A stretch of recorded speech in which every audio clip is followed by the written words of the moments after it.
pledge allegiance to the flag of the United States of America and to the republic for which it stands, one nation, under God, indivisible, with liberty and justice for all. All right.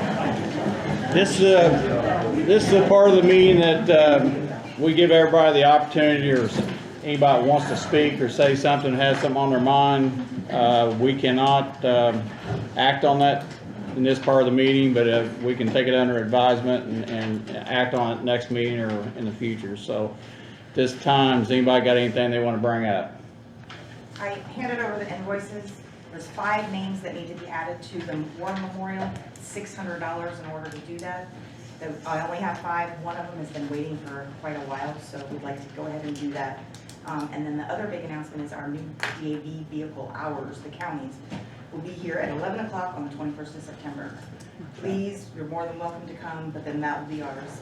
Linwood's been hot on the road here lately. So. All right, I got a question because you handed me, oh, I guess it is 600. Yes, sir. No, it's 400. No, it's 6. I'm sorry. Can't Just see. for information, that's Denise Vaughn. She's our veteran service officer. Hi. You got a veteran? Need help? Come see me. And the other part of what she's talking about is we add people to the War Memorial Monument out here when they come and say they're eligible to be on the monument. So and every year we seem to have somebody that we add. You know. Last year was 15. This year's 5. Okay. And you have money already appropriated in your budget, it's part of general fund Yeah. for this expense. I have a question. Yes, sir. Do you just contact him, or do you ask for quotes from several different people? Or? I just contacted them. They've been the one that has always done it. This is the first time I've done it. Tom's done it in the past, so I kind of just went through that path of least resistance because they've already done it before. But I haven't gotten any quotes, but I can if need be. If you wouldn't mind. I do not mind at all. I'll put some. I know one more person there in Lewis, and I don't know if guys, you know anybody else? Okay. Actually, years ago I did, but most of those people have quit doing it. Oh. So there used to be a couple of different places in town that did it, but like I say, I don't know anybody right now, and I saw where there's that gentleman that used to work at Fuel or still does or something, but he stopped doing it. They have a brand new one that does it now. He works with them, but he's an independent, I guess, contractor. Okay. So they go with him. Yes, sir. You and I talked in the past about how names go about getting on this monument, and there's always some controversy. You had to enter the military from Scott County to have your name on that. Correct. Correct? Yes, sir. And I know there's always a little controversy because a lot of people may have spent their entire career in the military from Scottsburg or Scott County or Austin, but can't put their name on it because they didn't enter. They may have entered into another county. I just think that would be worth looking at. I know it is. I know it is, Okay. but I'm asking you to review it Okay. because there's a lot of people I think our county doesn't get the honor they deserve. I agree. And we may want to look at that and change that policy to. Well, let me clarify, because I didn't, you're telling me something I didn't know. They had to have joined the military in Scott County or from Scott County. So if they lived in Terre Haute and joined the service in Terre Haute, but after they got out of service, they moved to Scott County, No. been here 40 years. They grew up here and joined in Terre Haute. Okay, so For they have to whatever be, reason. they have to, Or vice versa, if they joined the military in Terre Haute, got out of the military, came here and decided to retire in Scott County, not eligible for that law. So I'm just saying there's some, and I guess the question I have, is that a Scott County rule? Yes, sir. That, from my understanding, was done by outlined by the commissioners in the war memorial, Well, it's, whoever did it and did all the benefactors of it. and there would have to be some requirements. People just couldn't walk in and say, yeah, put my name on there. You'd have to show some proof of your Right, and residency and all that everything kind of stuff. is verified through the NGB 22 or the Yeah. DD 214. so do you have a copy of that policy? I do not. Do you have a copy of that policy? I don't know that I do. There was a committee that was formed years ago, With the the monument, monument committee was. Oh, I get that, but Yeah, I'm and just I'm kind of, thinking that, I don't know if that committee Probably. made that recommendation, and that there probably was a basis for that at the time. and I'm not saying I'm open to anything, I'm just saying that I know some people that weren't born here and have lived here all their life and they served. I mean, I don't know if they're probably gonna die here, and why wouldn't they They be should be eligible? to considered at least. Tom Wouldn't is be a prime eligible. example. Tom was born in Scott County, but joined in Clark County, came back to Scott County, and he can't go on that wall. Yeah. By that rule. Tom Ritchie. Yeah. I don't think that's That's not right. unfair. Well, if you guys are with it, I'm okay with at least having her explore Absolutely. some options on how we should do this. Well, maybe it's at need that somebody approaches you and said, hey, I'd like to be on that wall, and they come to an appeal, and we appeal whether we approve it or we don't approve it, so. But I'm sure there's people that are fall into that category that have lived here all their lives. And, I just think if they're gonna die here and live here and pay taxes here, their name ought to be out there. I can do some digging in my office to see if I can find any old information on it, because it was established in the last 20 years. Right, So- whenever that monument was established, yes, ma'am. Yeah. My friend Tracy Spencer back there like to say So something. I'm confused. If you were in the military service, you're a resident of Scott County, and you got activated and you were involved in the two wars of 9/11 and Iraq, you can't be on that wall. Yes, you can. If you join the military from Scott. What if you were already in the military? Did you join the military from Scott No. County? Nope. And that's where I'm saying, I don't So think that's that's why right. And we're I saying we agree, should but that's review just this. been the way it Okay. always has, so that's. I think we need to look appreciate at that, because I think there's too much, there can be flexibility there. I agree. We got, and we hope people move here, but I mean, if they move here and they've served, then they ought to be on the wall, so. And a lot of times, like from this area too, they send them to Louisville, and so that pulls them out, because on a DD 214 or NGB 22, it says Louisville. So it takes them out of the running, even though they were And here. we may have quite a few names come if we do this, We will so have a lot of names. I'll just have you to, I would like for you to, with us, our approval, explore it. And we don't wanna do something that's gonna open a can of worms and bring everybody and their brother in. But if you're a legitimate person who's lived your life in this county, I think you've earned that honor. I do too. Okay. So, Can you and get then- us a list of that, or do you think you have a possibility of a list? You know or- what, I can work on it on one Thursday or Friday. I can work on I it. get that. It's a lot, because I'll have to go through each individual file, because we have copies of all DD 214s as proof. So what you're saying is, if there's a veteran here that didn't join here, but they're using our services through you, but they can't be on the wall, so you at least know those people. Pretty much, yes. Okay. Yeah, and I can see a lot of options here. You may have been from Madison and joined over there, spent your 20 years and come back over, lived over here. And like, do you have one in Madison, do you have one here, do you have one in both places, your name?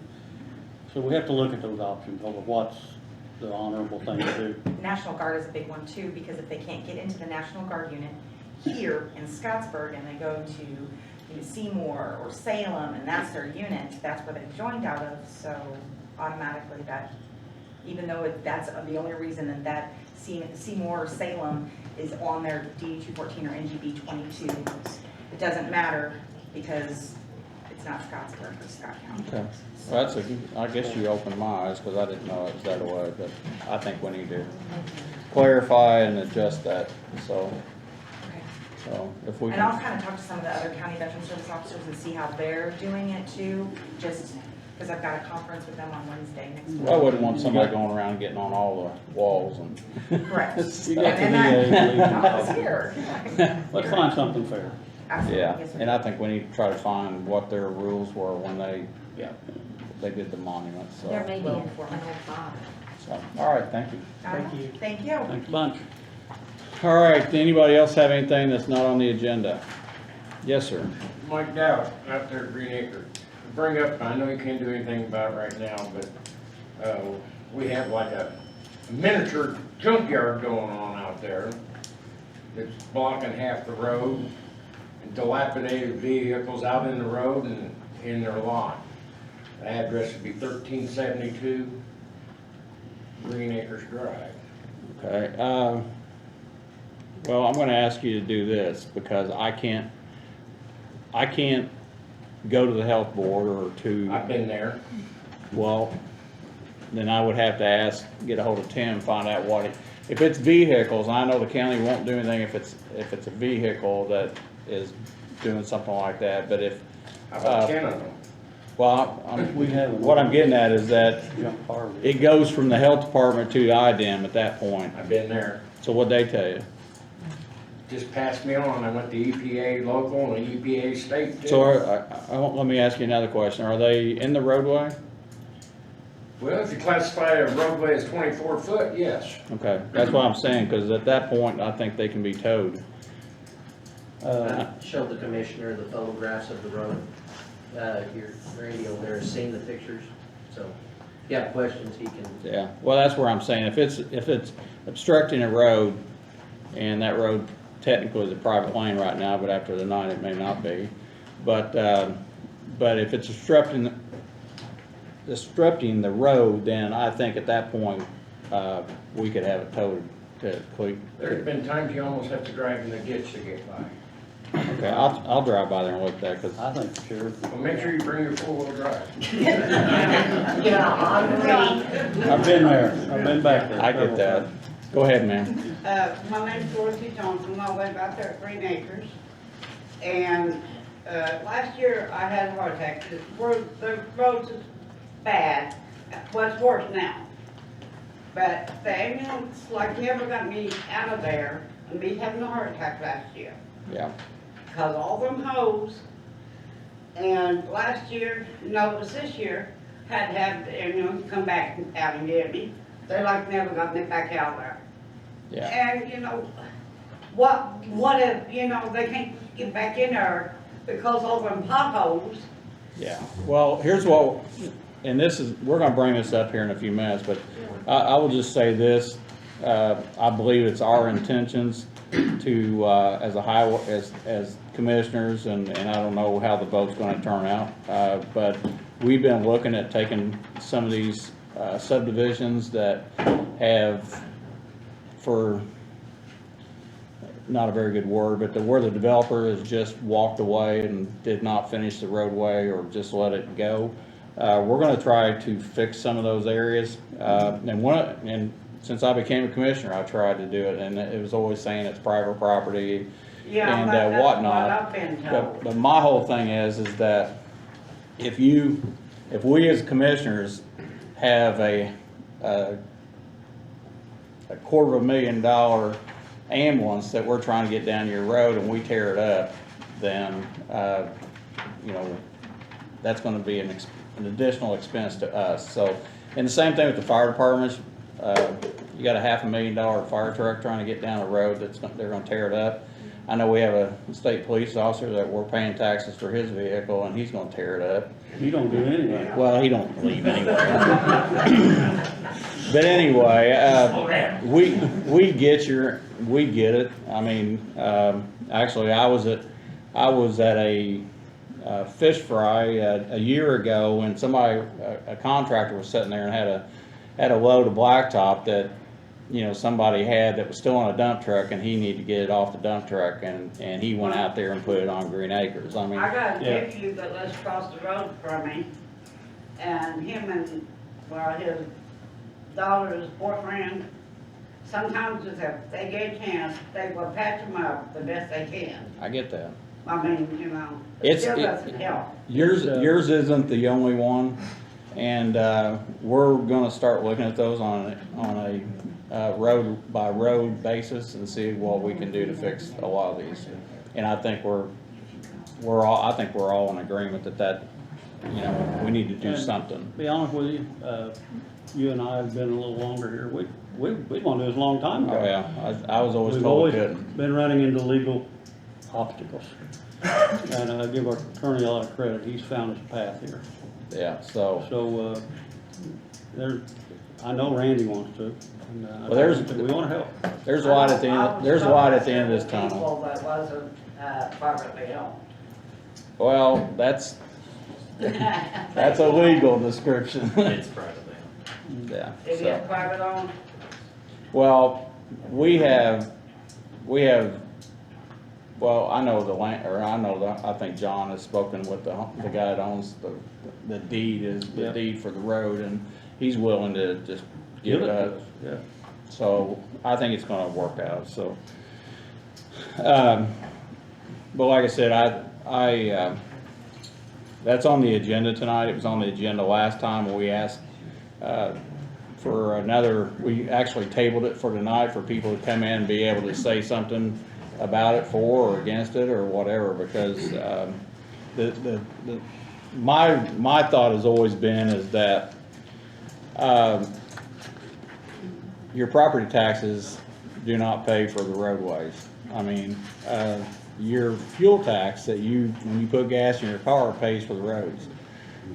So if you're a renter or whatever, you're paying for that road through what you're buying your gas for. Well, So my in- sister, she's buying the house, she pays her taxes. Yeah, but what I'm saying is that a lot of times people are renting a place and the landlord's not, he don't care about the road, so he's not going to fix the road. He's wanting the revenue off his house, and so anyway, that's where I think it's, to me, I've always thought that it was unfair to people that got stuck in a situation in a subdivision that the developer walked away, didn't fix the road to meet the county standards. Hopefully in these situations, we can rectify some of that problems. And these are old problems. These are problems 20, 30 years old, or some of them longer. I mean, so anyway. Anybody else? Think about it. And I'm gonna have somebody look at your problem. Half your road out there is up to county standards when it was put in, the blacktop part. Yeah. But the county never come down it because they're afraid to get yelled at. I don't doubt that a bit, because That was the reasoning I got. oh, I know it. I've 5 years now, I've heard the same story, so I don't doubt you one iota. Yes, sir. I don't know none of you gentlemen, and, I don't know any of you people, to be honest with you. I just moved here, and except for Dorothy here, I live next door to her.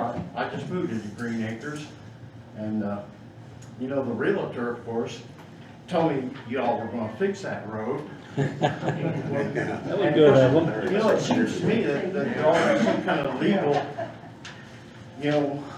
repercussions, to have a realtor lie to you to sell you a piece of property under the premise that a road is going to be fixed and that it's not a private road and that it belongs to the county when it is a private road, and you're selling a piece of property to an individual who's on a fixed income. And, I get it. and then, here I am stuck now, living back in a place that, is in this horrid shape like it is, and I'm stuck now, signing these Well, contracts. If they, you're listening to what we're telling you, Yeah, we're hoping to change that tonight. I understand that. So that's good news. That is good news.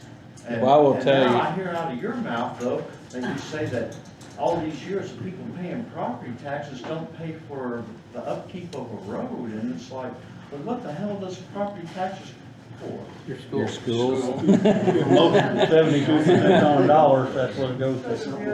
Well, When you drive by a school, you can thank them. A man or a woman who don't have children, what the hell need do they have of us paying for schools? It strikes me, I think it's like, oh, go out. That's always been the tax. Always been the case. Schools. Tracy. From what I'm understanding, for a lot of new people that haven't been involved in this, just to let you know that this issue is going to be addressed tonight. So let's get to the address part according to the agenda. I did, for you, Randy, question or rumor that maybe that your area where you're over will eventually there may be a sewer system come out there. I heard a rumor. I'm not saying where, but I just heard it was in your area. Is that something I that can maybe? tell you, I was in a meeting with the regional sewer district, and I won't say that it's a guarantee. There's talk of it. Okay, that's all I need. I don't, I just heard a rumor the other day, and I just wanted to bring it to you that I heard a rumor that it was in his area, that might be something in the future. It's a project. So I will say that. Being looked at. Thank you. I will, back to your question. I can't tell you what your realtor should or should not have said. My wife's a realtor, and she has sold property in that subdivision, and she has always made sure that she did. The one realtor who had a piece of property and still may have a piece of property there didn't disclosed that and actually called her and said, is this a private lane or is it county? And she told her, she goes, it's a private lane right now, so you have to disclose that. I mean, and if they didn't, then that's, you know, you had a bad realtor. So I'm sorry about that, that's another story. Anybody else got anything else? We moved in 98 to Green Acres, and from about 98 to 2000, they actually did patch the road, the highway department. I'm just wondering what changed. I mean, it was like night and day, they stopped. Probably election year. Could be. I'm not even gonna say a word about that. I have a question. I don't know, I'm just joking. I don't. You're probably it was right. any of our time. Is there anybody here against us taking over Green Acres? No, get on it. Like tomorrow. Okay, thank you. All right. I just want to get that out of the way. We're all in agreement. Yeah, we will be here in a minute. All right, well, let's move into the agenda here. EMS Oversight Committee update, Gene Robbins. Gene, I didn't even see you hiding back there. Fifth row, good spot. How are y'all doing? Doing great. What's early yet? I wanted to tell you, we actually met as a committee last Friday, just kind of for an informal meeting, and we were able to meet Dr. Hicks. I'd never met him before, and wonderful choice. Thank you for doing that. Seems to be. Well, I know, he seemed knowledgeable, which was very helpful about EMS. But this, I'll give you the original, is a letter that he wrote, because we have the vacancy on the Oversight Committee now because Greg Gibson resigned also. And so we just thought it appropriate to ask Dr. Hicks who he might like to suggest serve on, fill that position. I don't know if that's the role of the Oversight Committee or not, but thought we'd go ahead and do that. So he suggested a candidate named Kim Boyd. I know her. I don't know her. I did call her, and She's she an was- ER nurse. she has quite the background. She's been a Scott County resident for 30 years. Boyd's wife. Oh, okay. Yeah, I guess, okay. She's a Scott County resident for 30 years. She was an advanced EMT from 1991 to 2003. She sat on the Indiana EMS Education Board for 6 years. She taught EMT classes for 11 years. And the most recent 18 years, she's been a registered nurse. She's currently employed at Scott Memorial Hospital as an ER nurse. And her last words to me is she's very committed to ensuring that the present EM services are successful. So she sounded wonderful, but I just wanted to go ahead and present that for your consideration. If we get this right, you're asking us to put her on the board to replace Greg? Yes, Okay, yes. yeah. And she says she'll do it? Yes, Okay. yes. Yeah, I know her well, so Okay, she's good. very good, Good. very good. I don't know if you need to do a motion or Yeah, what you need to we'll- do for that. I'll make a motion to appoint Kim Boyd to replace Greg Gibson on the EMS Advisory Board. John makes a motion. I'll second that motion. Randy will second that, and I'll make that unanimous. I think it's a good choice. Okay, yeah, great. Dr. Hicks really has confidence in her. And then just some updates. I didn't know where you all were with the EMS director position, but I know last time there was a new job description created, and I ended up working with Wagner, Irwin, Sheehan and Associates. Do you all have a job description for the new position, whatever you're We haven't decided what we're gonna do yet. just offering, whenever you decide what you want to do, if you need to write a new job description, I'd be happy to help with that as I did last time, okay? And I will, contact Ken Irwin's group and, Now, well, since you're on that board, I will say, this is my thought about the EMS service, is that sometimes I think we overwhelm one person with a lot of debt and a lot of, I guess, not a lot of debt, but a lot of, job responsibilities. right. And sometimes one person is not that You're setting them up for versed in all failure. that Yeah. stuff. So I think, I don't want to do that again, or this is me talking, and these guys can say what they want, but I'm looking at trying to structure it a little different where we're hiring an office manager that handles the billing, the guts of the office, and then making the deputy director a paid position, 40 hours a week, and make that person like an EMS medical director of the employees and anything that has to do with the medical side of the EMS.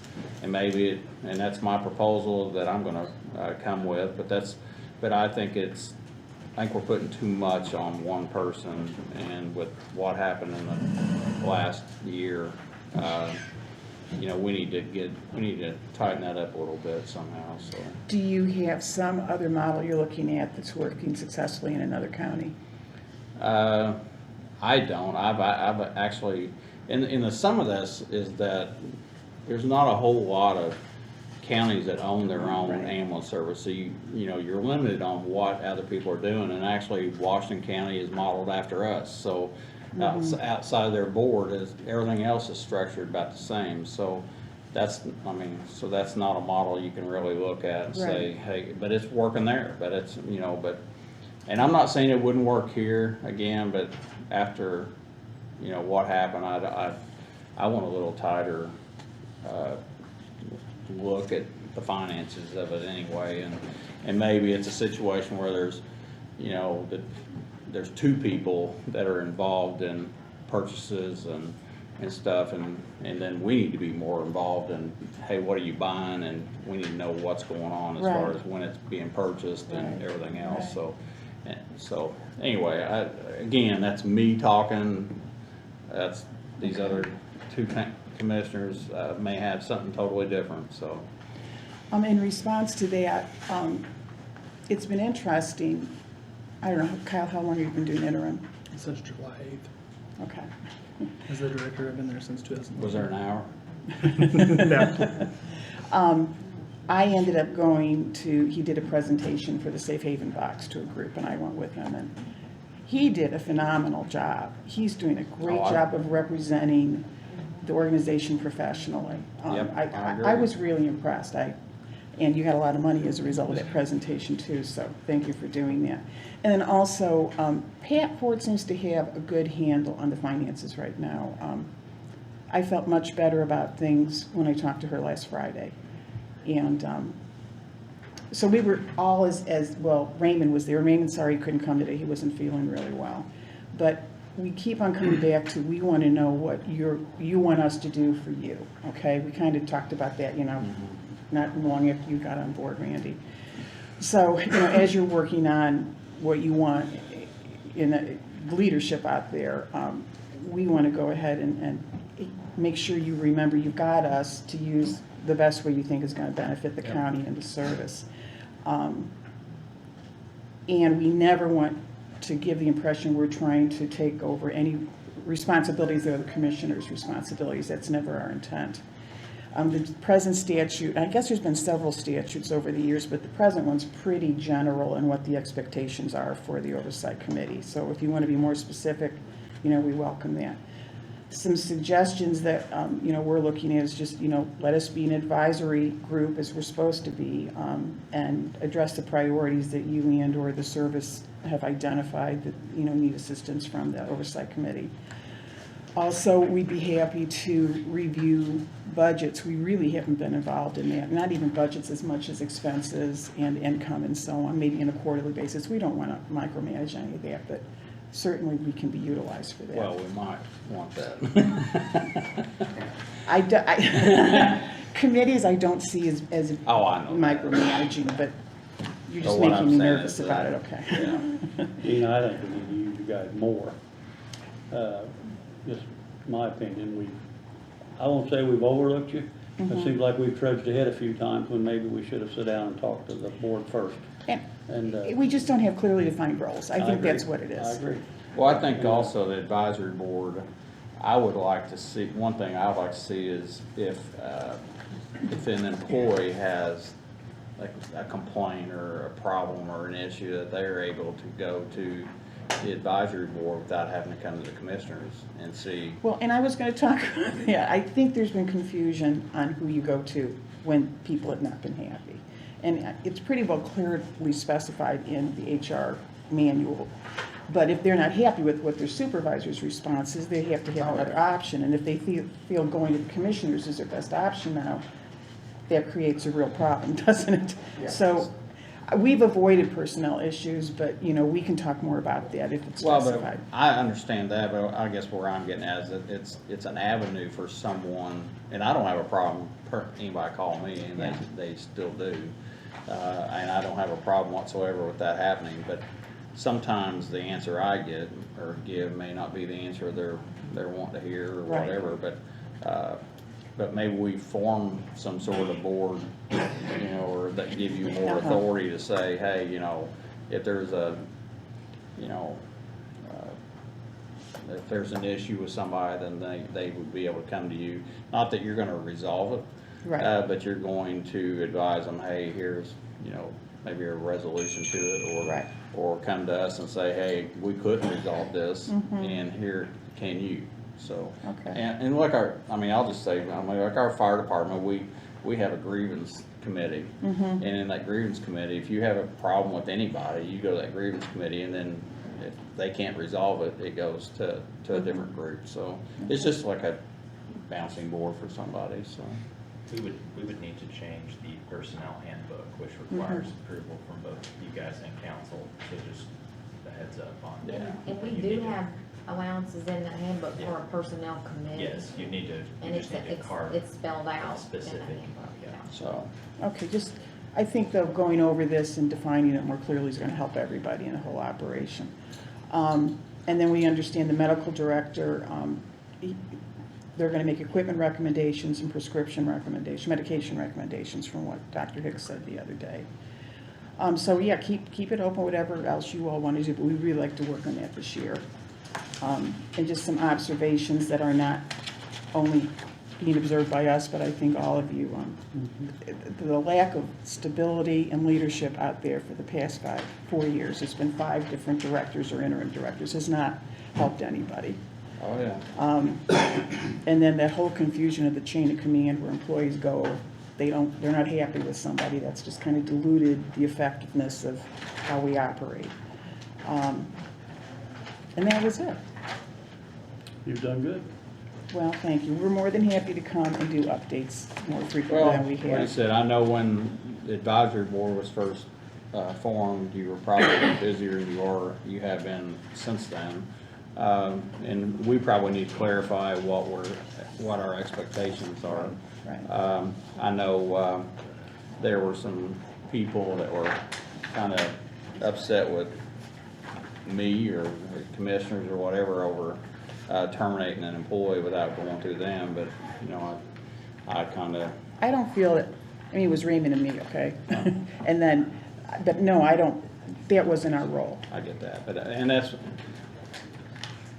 no, I'll just leave it Yeah, at yeah, that. that's fine. Okay, we will move forward. But anyway, let us work on getting you some, we'll just, each individual kind of come up with something that they think that would be something that you need to be more Right. active in, and what you should, you know, I don't even know what your really role is as far as what you are and aren't, except. What's gonna be a help to you all and to the service? I think that's what we've got to start with. So Kyle, you may have some Well, ideas too. I know one of the things you do, because I came to a meeting not too long ago, and you guys were reviewing, you know, bills that people hadn't paid, and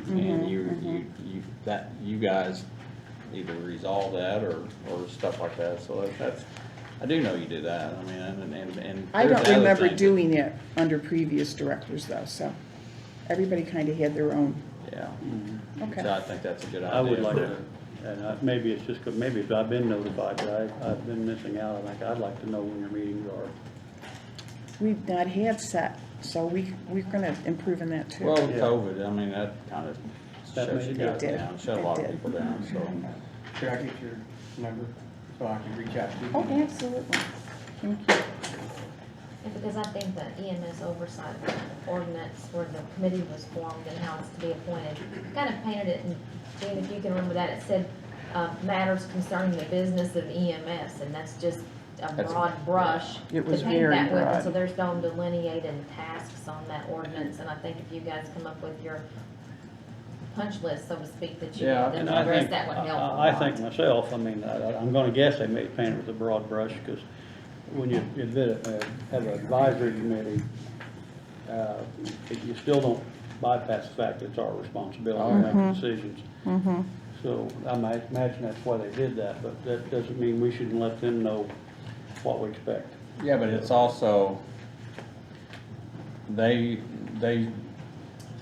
it's not like we're out there every day. I mean, we got multiple departments and the advisory board would be somebody that would be kinda watching some of the stuff that we're not watching. What can happen, and I know you know everybody over at Washington County pretty well, they had an advisory committee that pretty much let run the place, didn't they? Actually, And then there's, it caused some controversy, and the commissioners, well, time out, we're running this place. actually what happened in Washington County, and Raymond Jones went over there and helped them set up theirs. I didn't know that. But what happened was that where you guys are an advisory board, they actually, their board hired and fired and did everything else, and the commissioners realized, they realized they didn't have that authority. Yeah. So what they did was, instead of dissolving the board, they put all three commissioners on the board and put, I think, two councilmen on the board, and now it's, And then it was illegal for them to meet. Yeah. so yeah. now they're ran different, but that board over there has all that authority. And they didn't realize it until they were getting ready to terminate somebody, and there was an argument between the board and the commissioners and saying, you don't have that authority, and the way their board was set up, they set it up wrong. Or they didn't set it up like we set ours Right. up, I guess. One thing, when I was talking to Raymond today, I learned a little bit more about the history of how we got our service. And as you know, he's so committed to what started. And Steve, you were a commissioner apparently when everything happened. Thank you. Probably in '98 when them potholes were taken care of. And it took the commissioners a while to agree to having a county-run service, but there's such a value in having a county-run service. And, you know, we want to make it succeed, and we want it to thrive, and we don't want it to be a headache. No. So whatever we need to do to make that happen, because I think the options, you lose control when it's not a county-run service. Well, I've been on the fire department here for 38 years, and I was in a meeting when he was the commissioner, and I was pushing for the county to own their own fire department or their own ambulance service. And the reason being was that the county was paying, I think, $250,000 to another fire service to come in here and have our ambulance service. So at that point, why didn't you take the $250,000 and create your own? Because it has to make money, otherwise they wouldn't be doing it. So I'm glad they did it. I mean, and as long as I'm a commissioner, it'll still be a county-owned ambulance service. And I think you're right. I think we have more control over what's going on instead of hiring a company to come in and run something that all they're looking for is this. Right. So. Good, thank you. So I would never go outside of that, so, as long as I'm here, so. Yeah, like I said, you guys could, we need to communicate with you, you communicate with us, and we need to understand what we expect from each other a little bit better. And I actually still think we've got a great ambulance service out there. We keep having these bumps in the road, financial issues and all that.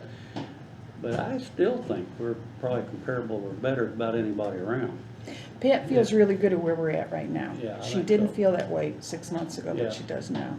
Well, I'm not just talking financially, they do a good job, I think. And, Well, you feel good about where we're at. We have been talking, I know you and I have too a little bit, we want to make sure we have 3 ambulances out there 24 hours a day. It's not always that way right now, but I know you're working on that, so. Just because sometimes if you have one out of the county, the other one can't leave the county too. So you need a third one available.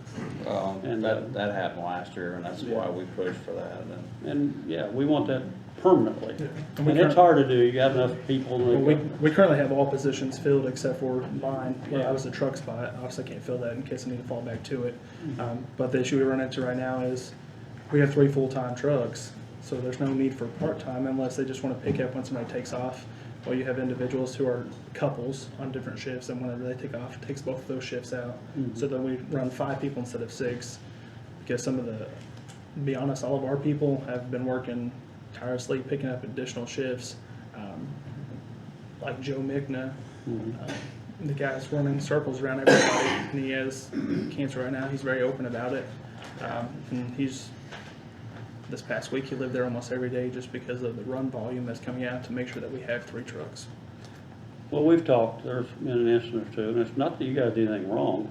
Yeah. It's just there was people out of the county with one ambulance, and there was people at the hospital needed to run somebody to Louisville, and you couldn't run to Louisville because you had to have another ambulance available in the county. And, of course, if you're a resident and need that ambulance, you don't want to hear all that baloney. Yeah. You want to hear family needs help. Is the And, ERs, so- I'm sorry, John. So I know they were going to make the run, it was just a matter as soon as you could get there. Yeah.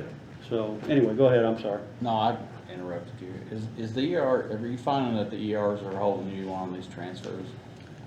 So currently, the ERs are holding on their own transfers, just No, trying to what get I'm- other facilities. What I'm saying is if you take a transfer from here to Floyd to Clark to wherever, are they taking that patient immediately and your guys are back on the road, or are they saying, well, we'll get to you when we get to you, and I just, you know, 'cause I'm. So if we have at least 2 trucks available, they'll immediately take that transfer. Unless the other truck's on a 911 call, then they just make sure 2 trucks are. You're not getting what I'm saying. We're picking the transfer up, we're taking it to an ER or to Yeah. a Oh, so you're talking about hospital. if they get us in quickly? Are they accepting that patient, Yeah. or are they jacking around? So if it's a direct admit, we usually don't have any issues with them accepting. What we've run into here recently is because of the rise of COVID again, is if we pick a patient up in Scott County, they want to go to Floyd, we have ambulances waiting upwards of 2 hours in a ER waiting to get That's a bed what I'm open. getting at. And so we try to tell everybody, because, I mean, obviously Floyd, Clark, Norton's, all of them have specialists that we don't have here. And so they're like, hey, take me straight down there. And we try to explain to them, you're gonna wait a while before you get seen. However, everybody. But what I'm getting at is, are They do we hold us. holding an ambulance sitting there waiting for 2 hours or more for them to accept the patient? We have been, yes, sir. Is there, Recently. do you see a way to, alleviate that time? Not- Are they going for an appointment, or are they being transferred and admitted there? No, so if they're getting transferred and admitted, they already have a bed waiting, so we get straight there, drop them off. The only issues we're having with is if we pick a resident up here and it's 911 call, so they're taking the Scott, they want to go to Floyd. We get down there, Floyd's ER is busy. We'll hold them on our stretcher for 2 hours waiting to get a bed to be able to put them in. But if it's a transfer, they already have an accepting physician and a bed open for them. We usually don't have to wait at all for that. Just the 911 calls. How often does that happen? The 911 calls? No. How often does it happen that you're waiting multiple hours? It's more and more frequent right now. It's just hit or miss on what their census are.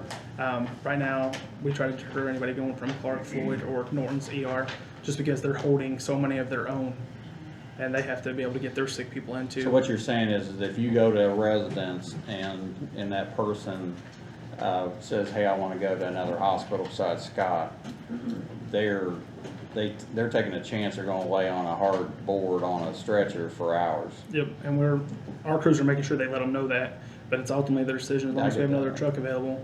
Kind of does suck because we tie up a truck for 2 hours down there just waiting to get that patient And that's seen. where I'm getting at is And you couldn't we do can't afford to have that ambulance sitting there doing nothing. Yeah, and so if our truck is sitting there, it also may delay us getting transfers out of our own hospital. I guess the other, I'm gonna ask a crazy question here, I guess. Do we bill for that time that we're sitting there? We do not. We can bill for just the run in general, doesn't matter the length of time. We can bill mileage and for if it's ALS or BLS. Is that by law or is that by county policy? I don't believe you can bill anybody for the time, and I think that's the state law. Okay. You can bill them, we can set our own rate that we bill, but it doesn't matter. If they're Medicare or Medicaid, they pay a flat percentage of it, so it's not gonna, I guess I'm trying to see if you can push the button on somebody to say, Come here. get our ambulance. I mean, or else I guess we could have, well, can't do that, but, yeah. have a guy just sit down there in the room and say, okay, I'm gonna stand here with you, and the ambulance goes back and goes to work. I mean, I got somebody that's wants to ask a question. I didn't hear, did they, the other hospitals like Floyd and Park, do they take on a first come, first served basis, the ambulances, or do some of them have preferences? They triage the patient, so it depends on their critical level, So so, you actually triage the patient? yes, ma'am. So obviously, if we have a stroke or a heart attack, they do their best to get those in first. If we have someone just for abdominal pain or something like that, you're guaranteed to wait. Okay. And a lot of them, if they have room for it, they'll have us put somebody in a waiting room, which is 100% okay. Okay. Well, that's something I guess we'll have to Yeah. deal with, I guess, is the question, I guess. But, Gene, Yes. I don't know, you know, if you guys can help out with this area, but I've got like one comment about this thing. My biggest complaint at this point with EMS is it seems that nobody out there is happy. I'm sensing that too, and you need to know, I don't go out there and mingle with people. I Right. don't know if that's a good thing or a bad thing, truthfully. I'm just wondering if there's something that you guys can talk about and try to help out, or come up with a plan, or come back to us with some ideas. It just seems that, you know, to me, for somebody who wants to be a paramedic, Right. that's because they enjoy helping people, Mhm. which means, you know, basically, they should have a good heart. I wouldn't think anybody would get into this business if they did. Right. And since I've taken office for 9 months, it has been nothing but turmoil, aggravation, and, you know, and some of it being for good reason.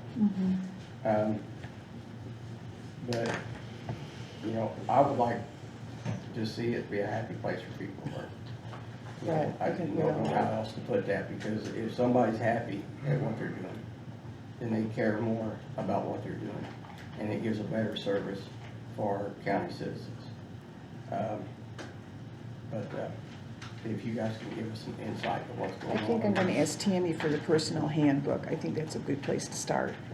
And just to have some consistency in how things are organized and how people, I'm gonna make a suggestion, and I don't know if you have this or not. I know you told me before that there was a committee out there that if you're hiring someone, that they go through like a review, an employee review of that person to see if, A hiring committee. Yeah. So we have a hiring committee, one just to hire you as a part-time, and then if we have openings, usually we put you through orientation as a part-timer, and then however money we have that goes through orientation, that one's full-time, then we'll do a hands-on skill scenario.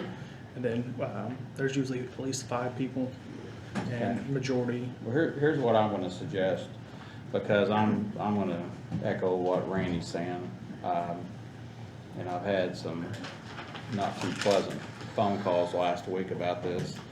I'm gonna make a suggestion that we form a employee committee, 5 people, you know, and for them to be the people that, you know, if they got suggestions of what they think is gonna make their department better, that they devise those things or put together those things, and then they bring it to the advisory board, and the advisory board bring it to us, or I don't care if that committee brings it straight to us, but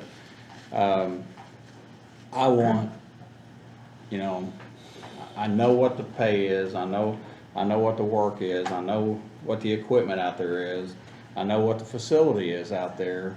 So my thought last week was, what more is the problem, you know? So I guess what I would like to have is a committee formed amongst, and just not all friends. I mean, I want diverse people from every area to say, here's what we want to do, or here's what we think we want to do, or, you know, and then bring it to us instead of somebody throwing something in my face and saying, you know, here it is. You know, I want to know what the majority of the people out there are wanting or upset with or anything else, because I've been a commissioner for 5 years now, and for at least three of those 5 years, I have not went a week without something from EMS and a problem, someone, you know, not happy, or, so I would love to have a day where, you know, somebody's happy with their job, they're happy to come to work, they're happy with the equipment they have, they're happy that they got, you know, that they're doing what they have went to school for, and everybody's happy. So that's what I want. So I don't know what these guys would do, but I'd almost tell you, Well, former. just me, I think we've got an advisory board, and I think you have any issues, we run them through them. That's just me, I But think. that's not what I'm saying, is I that know the it's a- employees are the ones I that know are it. complaining. I know You it, want and peers involved. I'm all for them taking it to the advisory board. Oh, I don't have a problem with them taking it to the advisory board, I'm just saying the employees need to form a committee, and if they're listening to other employees, I mean, so if they have an issue, they can go to them. Maybe I didn't hear right, you said you have their own committee when it comes to hiring. When it comes to hiring. That's the committee I'm talking about, they could use them to run their complaints to the advisory board, and the advisory board could listen to them, and then bring them to us. Am I going the wrong path there, Gene? I feel like I need to look at what's out there, you know. Okay. There's some models I think you could look at, and I think using your HR firm to kind of get a little guidance on Yeah, what might work too, because when you get peers reviewing peers, sometimes you've got to get the right peer in there.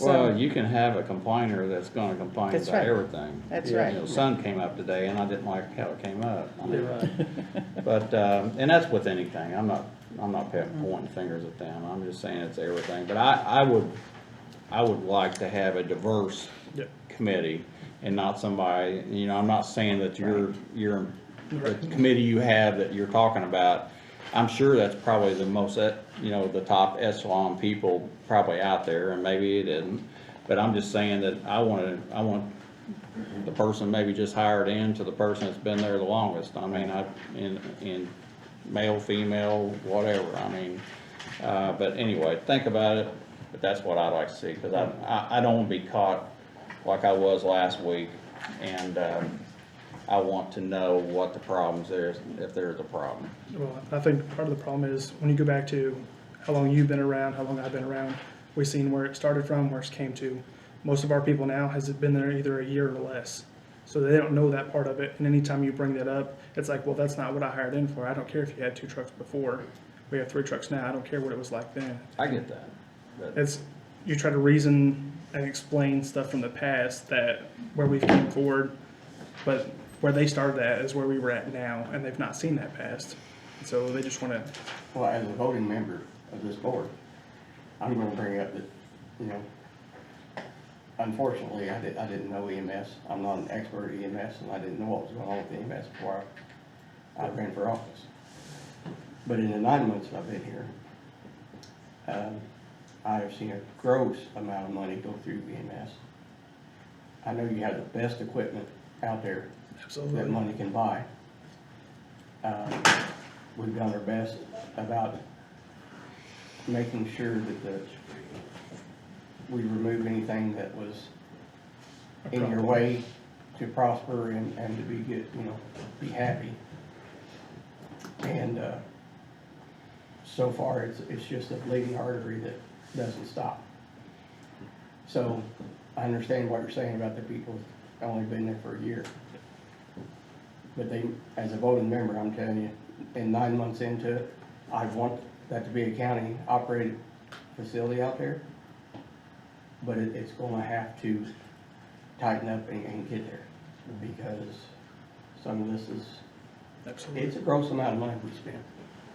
And it needs to get there, that's all I'm gonna say.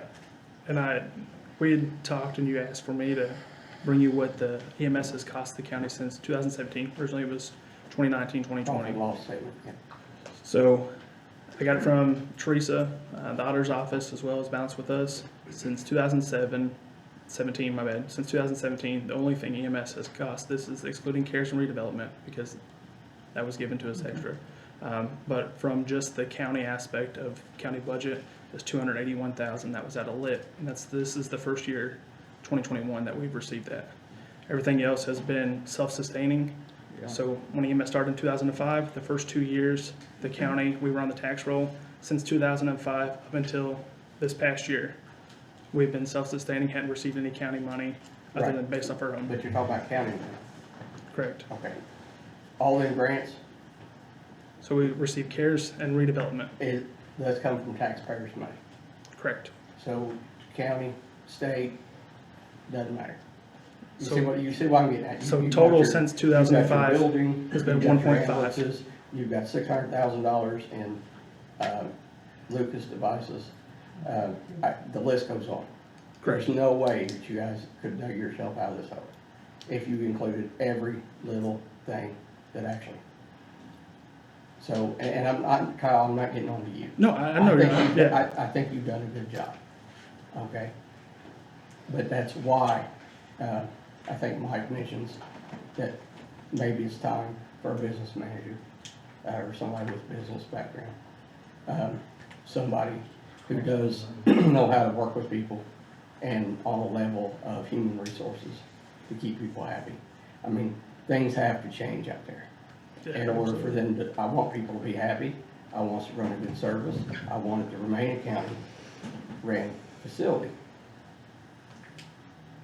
But it has to sustain and do that. It can't, you know, and I'm, like I say, I'm not getting on to you, No, I it's know. your fault. I was giving you the Let me information. say that first off, Yeah. though, okay, everybody, this is not Kyle's fault. This is a position he's been gotten into, you know. But I'm just telling you, because I want the rest of them to know how I feel. And So altogether, since 2005, it's 1.5 total. That includes the CARES redevelopment and the lit money this year as well. But that's only, I mean, I will let everybody know that's not familiar with the EMS service, is that the EMS service, except for some grants and $200 and some thousand last fall, has always been not on the tax roll for Scott County. That's why we're saying it's ran like a business, because the service that they provide for Scott County, when they run for somebody and their insurance pays the service, that they're self-generated. I mean, they're self-funded, so your tax dollars don't pay for any of that. And a lot of people don't know that, but they've always been off the tax roll except for some grant money and stuff like that. And then last year they were in some problems and the council would get paid for some benefit package. But since the inception of EMS, they have always paid their own bills, and your tax dollars didn't pay one dime of that. So just to. And the way that's paid for, my understanding, Gene, is because we do a lot of nursing home runs, Transfers, which the federal government pays for almost all that, is that correct? Medicare, Medicaid. Medicare, Majority. Medicaid, and it It's a comes back guaranteed to our ambulance service, which keeps keeps us afloat. Correct. And in the last year, a lot of the CARES money and all that came in. We expected a lot of money, and it didn't come in the way we wanted, and we got hooked because of it. And our attorneys in process right now is getting those, working with try to get us back to the level we belong in. But if I'm hearing you right, with outside of this CARES money and that kind of stuff, since 2007, we spent $250,000 on our ambulance. That's nothing to keep a top quality ambulance going. Now, we've hit a bump in the road this year, seriously, we've got in debt. And the counties and now we're paying for it and we're working on getting it straightened out. But I don't think we ought to assume that we're doom and gloom here. I think we're going along pretty good. I think we have a lot of opportunities for growth. That's how I'm looking at this. When I spoke with Raymond today, I said, I just want to get back to the basics. Yeah. I want to get back to making sure that our expenses are covered by the revenue that we're generating. And, you know, everything that's happened with these, everything that's happened with all these grant dollars over the last 18 months, I couldn't even follow it. I don't want to be in that position again. I just want to go ahead and go back to the basics. Yeah, you can't spend what you don't have. When we talk about employees unhappy, the most common complaint that comes to me from employees, and the reason I brought this up a minute ago, is they don't like making the nursing home runs. They feel like they could go to another county and make the same wage and not have to make those, do a lot less work. That's what I keep hearing. I don't know what you guys are hearing. I know they don't. That might be something we wanna look at, maybe to, not get rid of them, we can't get rid of those runs, Yeah. but maybe rid of compensate it. differently to Well, help them. I think right now in the last couple of years in the world we live in with COVID and hospitals and hospitals being owned by the same hospitals and they're having directives of, hey, don't keep that person here, move them to this hospital. And those transfers are gonna happen. I mean, and Yes. and I'm not saying that they're not gonna go away one of these days when everything settles down and there's empty rooms in hospitals. But right now, we live in a different world right now in the last couple of years, and I don't see that changing for another year anyway, so, Well, we're just gonna have to, and and I don't think anybody else is any different. When we're doing these nursing home runs, that's what I heard you say a while ago, that creates a problem for us. You got a guy 2 hours away when we might need them to run a vehicle back home, and they can't back out to Scott County because of. So the nursing home runs are a blessing, but they also cause more physical work and labor for your department. Am I accurate? It's accurate. So we get the money, but we also take more people to operate it. And I think sometimes they feel abused because of that. Am I correct? They do. However, on my standpoint, I'd much rather take a transfer Yeah. and do 6 911 calls while the other person's out of Yeah. county. But isn't that that's Yeah. one of the biggest complaints I hear anyway. So majority of them, their biggest complaint is doing 911s after midnight. Yeah. Some of them What do you mean, PLS. what would be a complaint of answering a 911 call No, anytime? doing transfers after midnight. Oh, okay. Yeah, after midnight because they don't get to sleep. Yeah. And so Well, I'm they sorry want about, to kind of push it off to the next shift, but then they come in with 6 transfers stacked and it's already playing Yeah, catch up. that's something you don't have a choice of doing, you gotta make your Maybe own. we should go to 12-hour shifts instead of 24. You can't afford that. There's no way we could afford that. We That's tend to doing several times overtime, look at but- that, but yeah. Okay. But I will say, as far as calling out, first responders, to do some of the stuff, I can't agree that that's the right thing to do, because these are people who are volunteering their time. Right. A lot of them have to be on the clock, working their job for their family at 7 a.m. in the morning. And, for them to run out their fuel and get up at 3 o'clock in the morning to go do a lift assist or something, we shouldn't abuse our volunteers. So, Don't look at me. Yeah.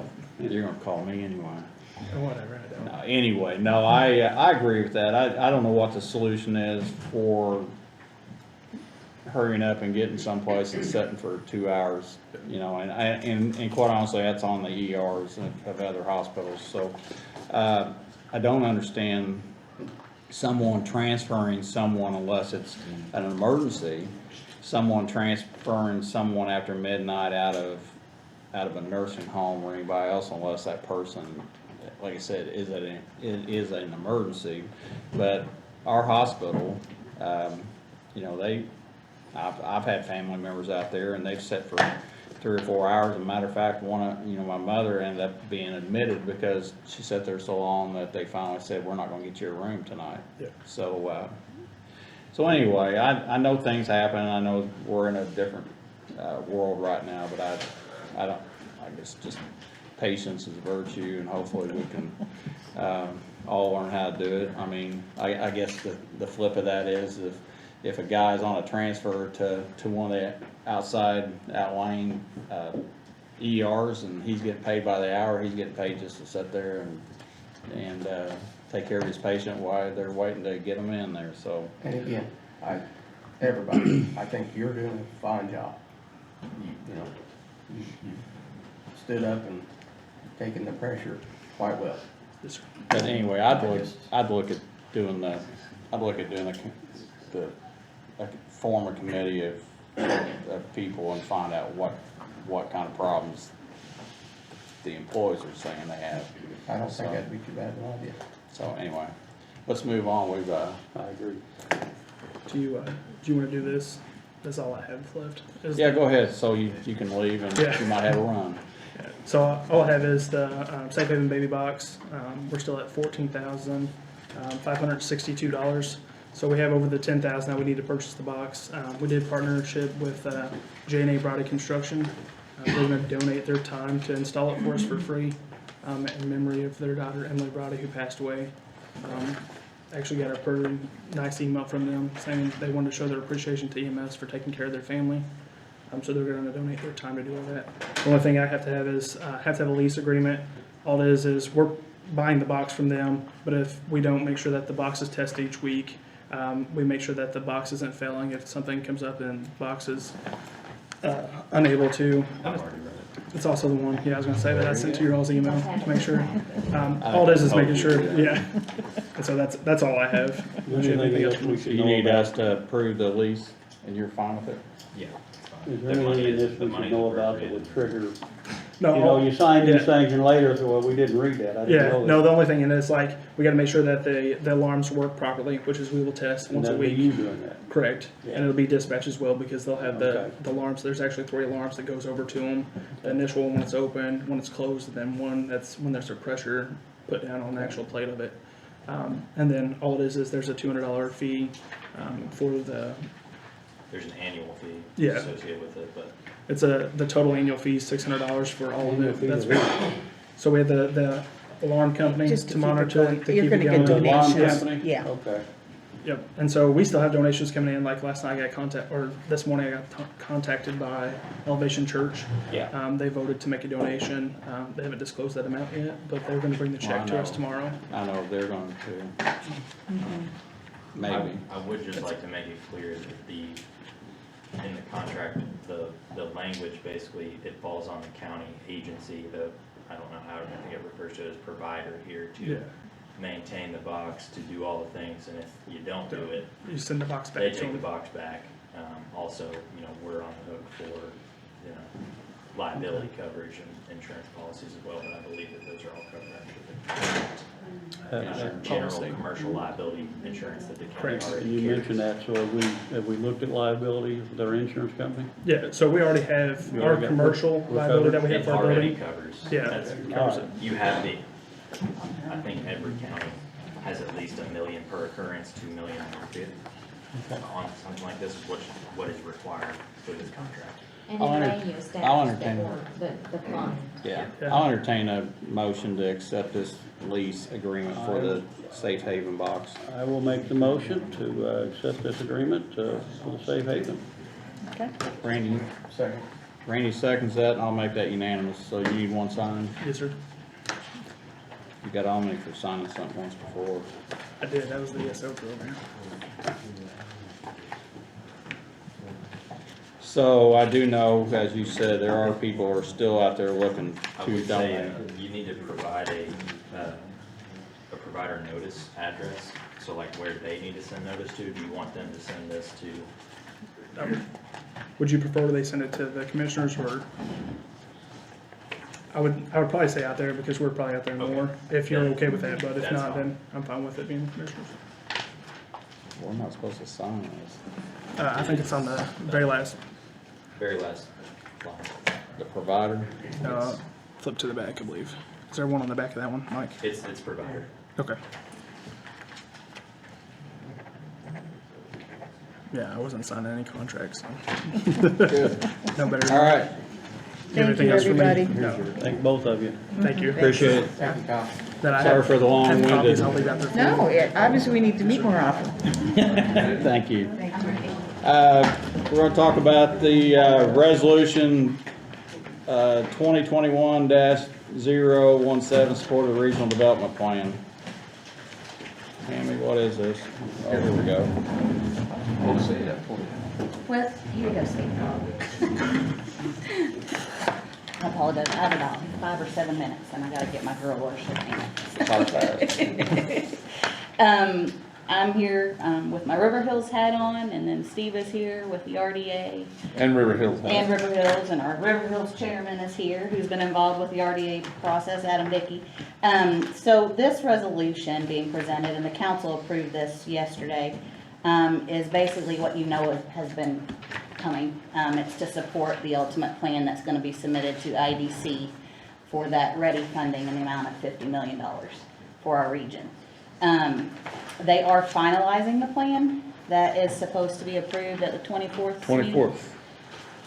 Pineview Government Center in New Albany. The 24th Mm-hmm.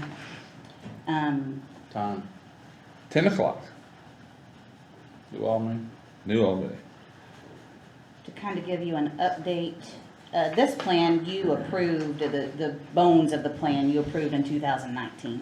And then with that call for projects that was done this past summer, yours in particular, that, you know, both municipalities with the county, the commissioners, the councils, 2 school districts at youth sports complex has made it into an RDA supported tier of the plan, which is exactly where you want to be if they ultimately get funding. It doesn't guarantee funding, but it puts you in a place to receive funding if it comes down the pipeline. So I'm just here to ask for your support, and you consider to pass this. We have to have these resolutions to support the plan from every county in order for it to go in and be eligible. Okay. Well, I asked, do I need to read this? No, it is not an ordinance, you do not need to. Okay.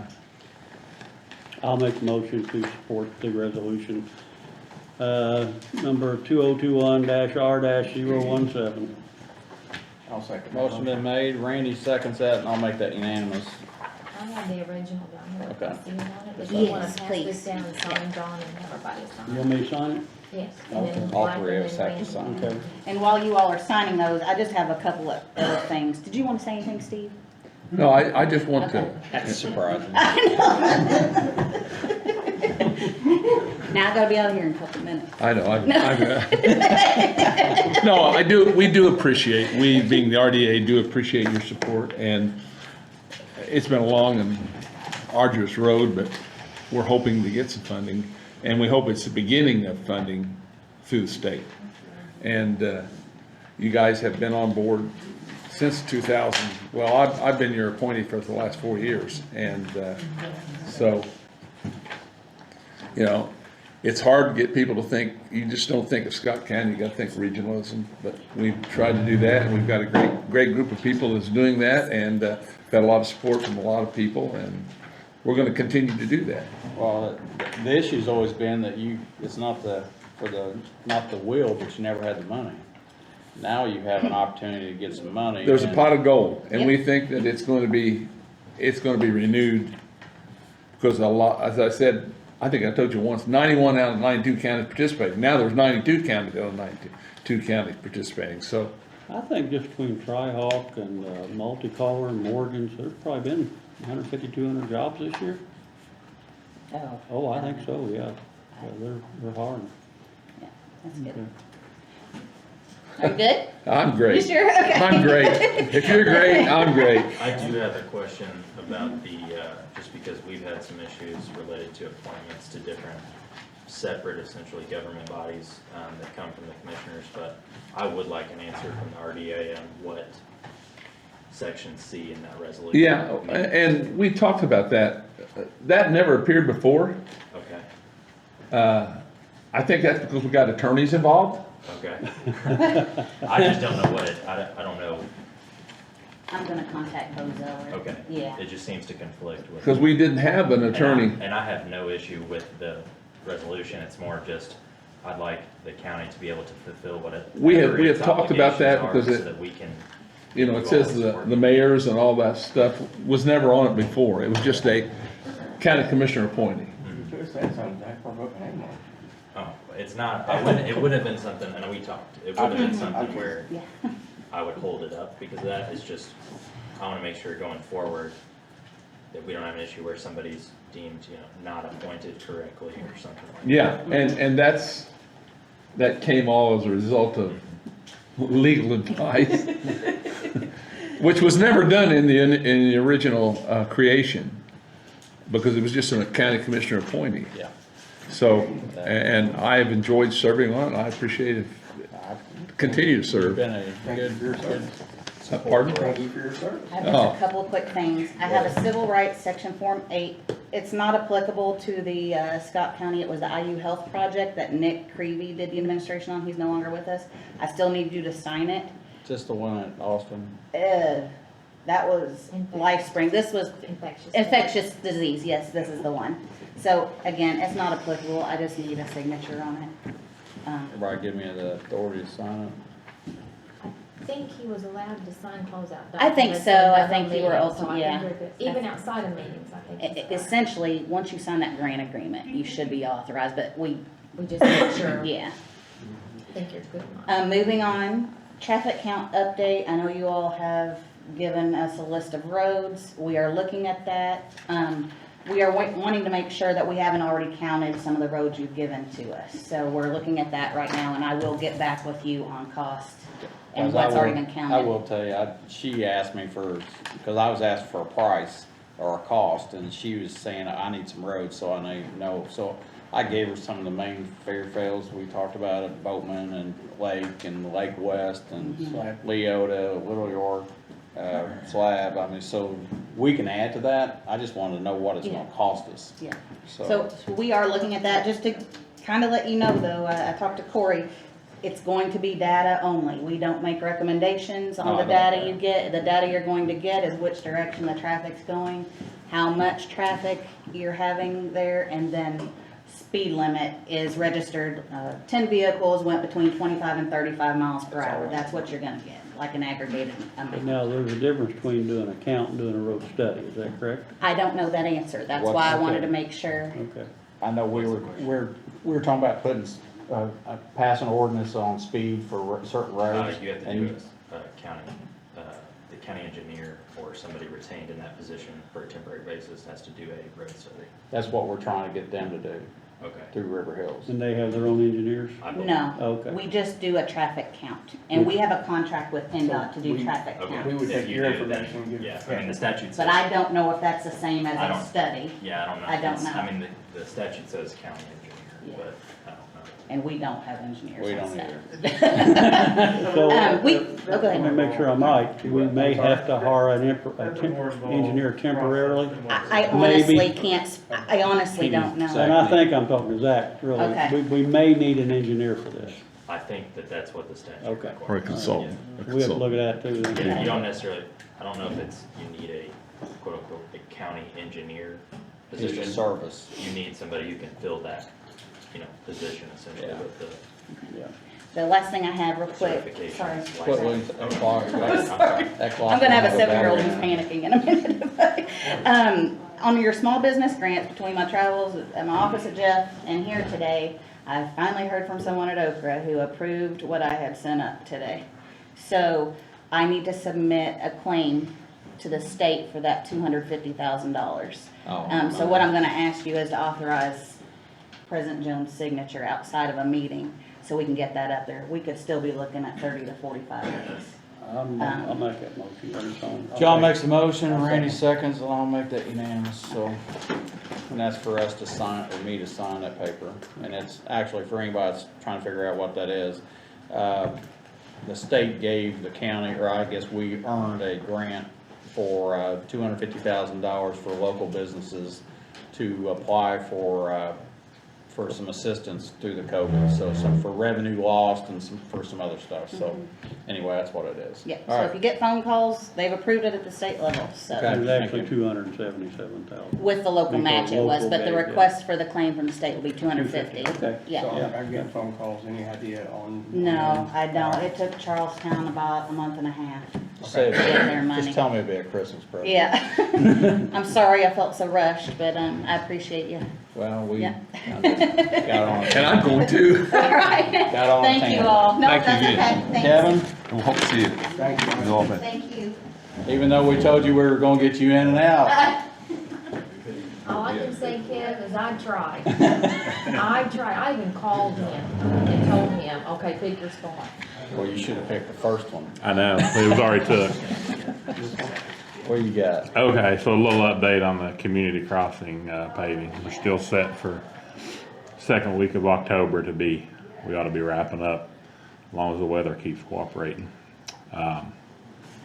Bridge 105, Main Street, council approved the additional funds for that we talked about last meeting. So I'll be working with Silvacon on getting the materials secured for that. So that locks the price in? Yeah, The lots price of of the material material, price, yeah. yeah. I believe in that contract, it's at 20% cheaper possibly if we locked it Yeah. in this year. That's what I heard. A few other things, we had talked about an auction maybe in October, that's not gonna be a good month. I talked to the sheriff, cause he had a bunch of his stuff, we're gonna try to push it back maybe to late November, give us a little more time. We got a bunch of millings from Walmart parking lot, so we're gonna try to make a big parking lot back here to actually line auction stuff up in, and make it a little better. Well, that's good. Yeah, that worked out. I think, there's probably at least 300 ton, I'd say, about there, so that worked out great. Yeah.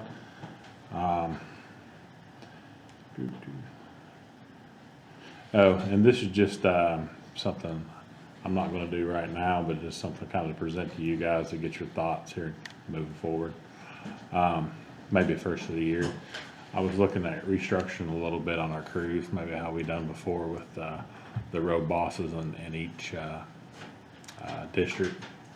Maybe to build in one special crew, meaning bridge maintenance, guardrails, signage, a lot of the things that we need to do under our bridges, you know, whether it be a little light concrete work or whatever.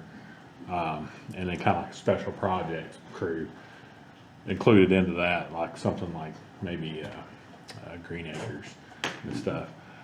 So, and then probably build a bigger crew with the other two road bosses, and it would help me manage that we're, you know, getting done.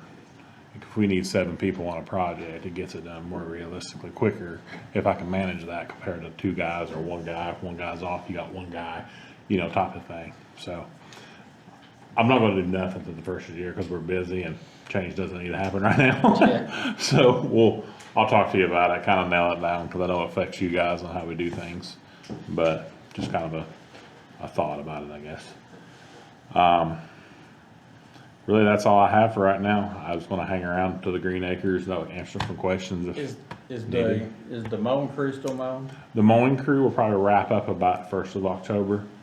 I can check with Dwayne, see how long he wants to go. There's still some money left. I know Daryl's gonna go work for, farmers, you know, that's what he does in the season. And, of course, Steve's still at the landfill, so, Yeah, we're working on that. yeah. What do you got, you on, District 1, want to get out there and pay? Yeah, I'm hoping, let's see, probably about 2 weeks, and then we'll move over there and we'll knock it all the way out. Okay. Yeah, we've just been going district to district, kind of, close. I'm hoping, see what the time allows, I'm hoping to do a little extra work on New Frankfurt and stuff, but, you know, we kind of got to get the community crossing part done, but next year, you know, we'll start this in March. It won't be that, hopefully if we get the money, we'll start early, and it won't be no big deal, it won't be a big rush. Also you know. about the community crossing, have we applied for the new one? We have already applied for the new one. I'm currently working on some, of the LTAP stuff that has to be in by December. I started that this week, so. Okay. But yeah, we're all applied, so. Got that street sign down at Rosebud and Taylor. Rosebud and Taylor, so, I think it's Rosewood and Taylor. Rosewood. Yeah, it's Rosewood.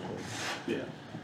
Well, I'm gonna just bring it up right now since it's on you. I know we talked about last meeting about Green Acres, about bringing it into the county or taking over the road out there at Green Acres. And I think we wanted to have a hearing, which I think we heard from a lot of people tonight. I haven't heard anything negative from anybody. So I'm going to, I know Randy made a motion last meeting, got changed and revised about 100 times, but I'm gonna let Randy, unless you have anything you wanna say about it. No, I would just, whenever, you guys are done, I would just open it up to public comment at this point on, you know, what Okay. anybody wants to say So Randy, you, Yeah. about this issue. yeah. I'd like to make a motion to adopt, Green Acres subdivision into our, road system, with beginning date of November 15th. Motion's been made to accept Green Acres as road system. And I would just say that,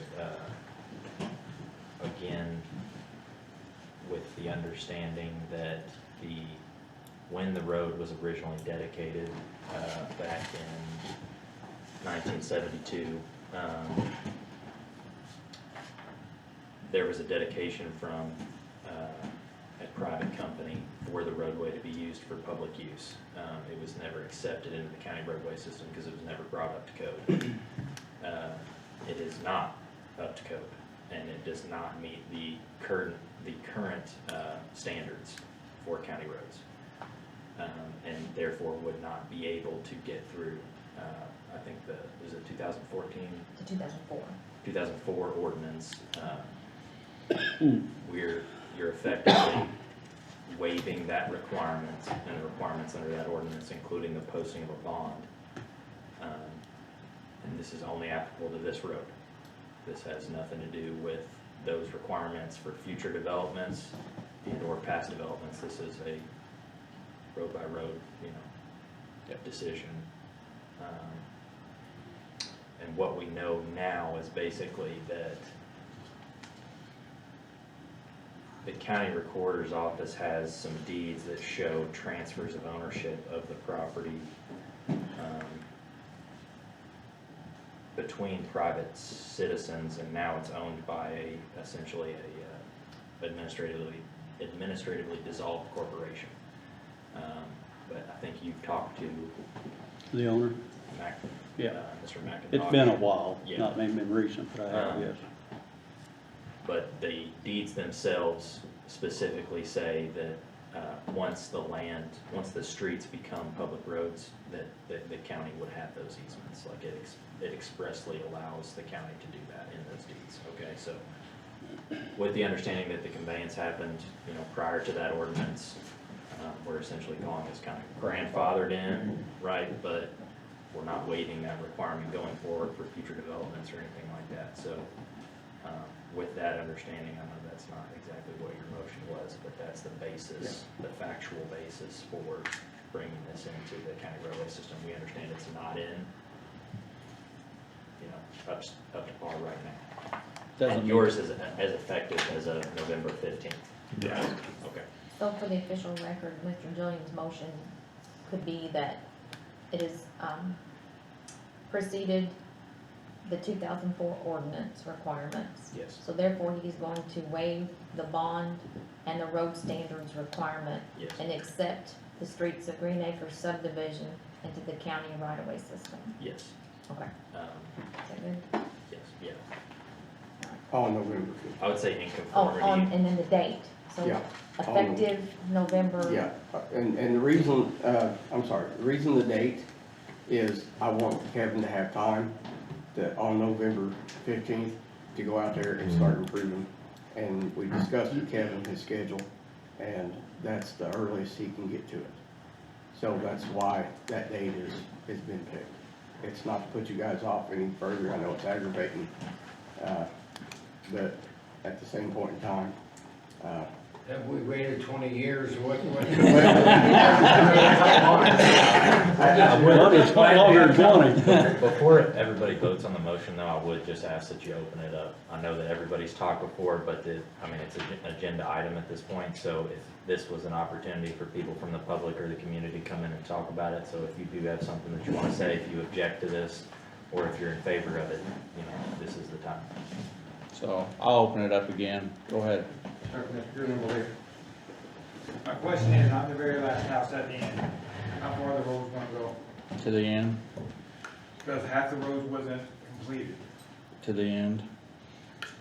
So that was my same question, based on what you said. Except for where Tracy lives. Yeah, we'll bypass that. We'll bypass Hey, I'm all right with that. Well, the reason why I say that is, sir, that past my driveway was never a road, nor is there a bridge to go over top of the stream.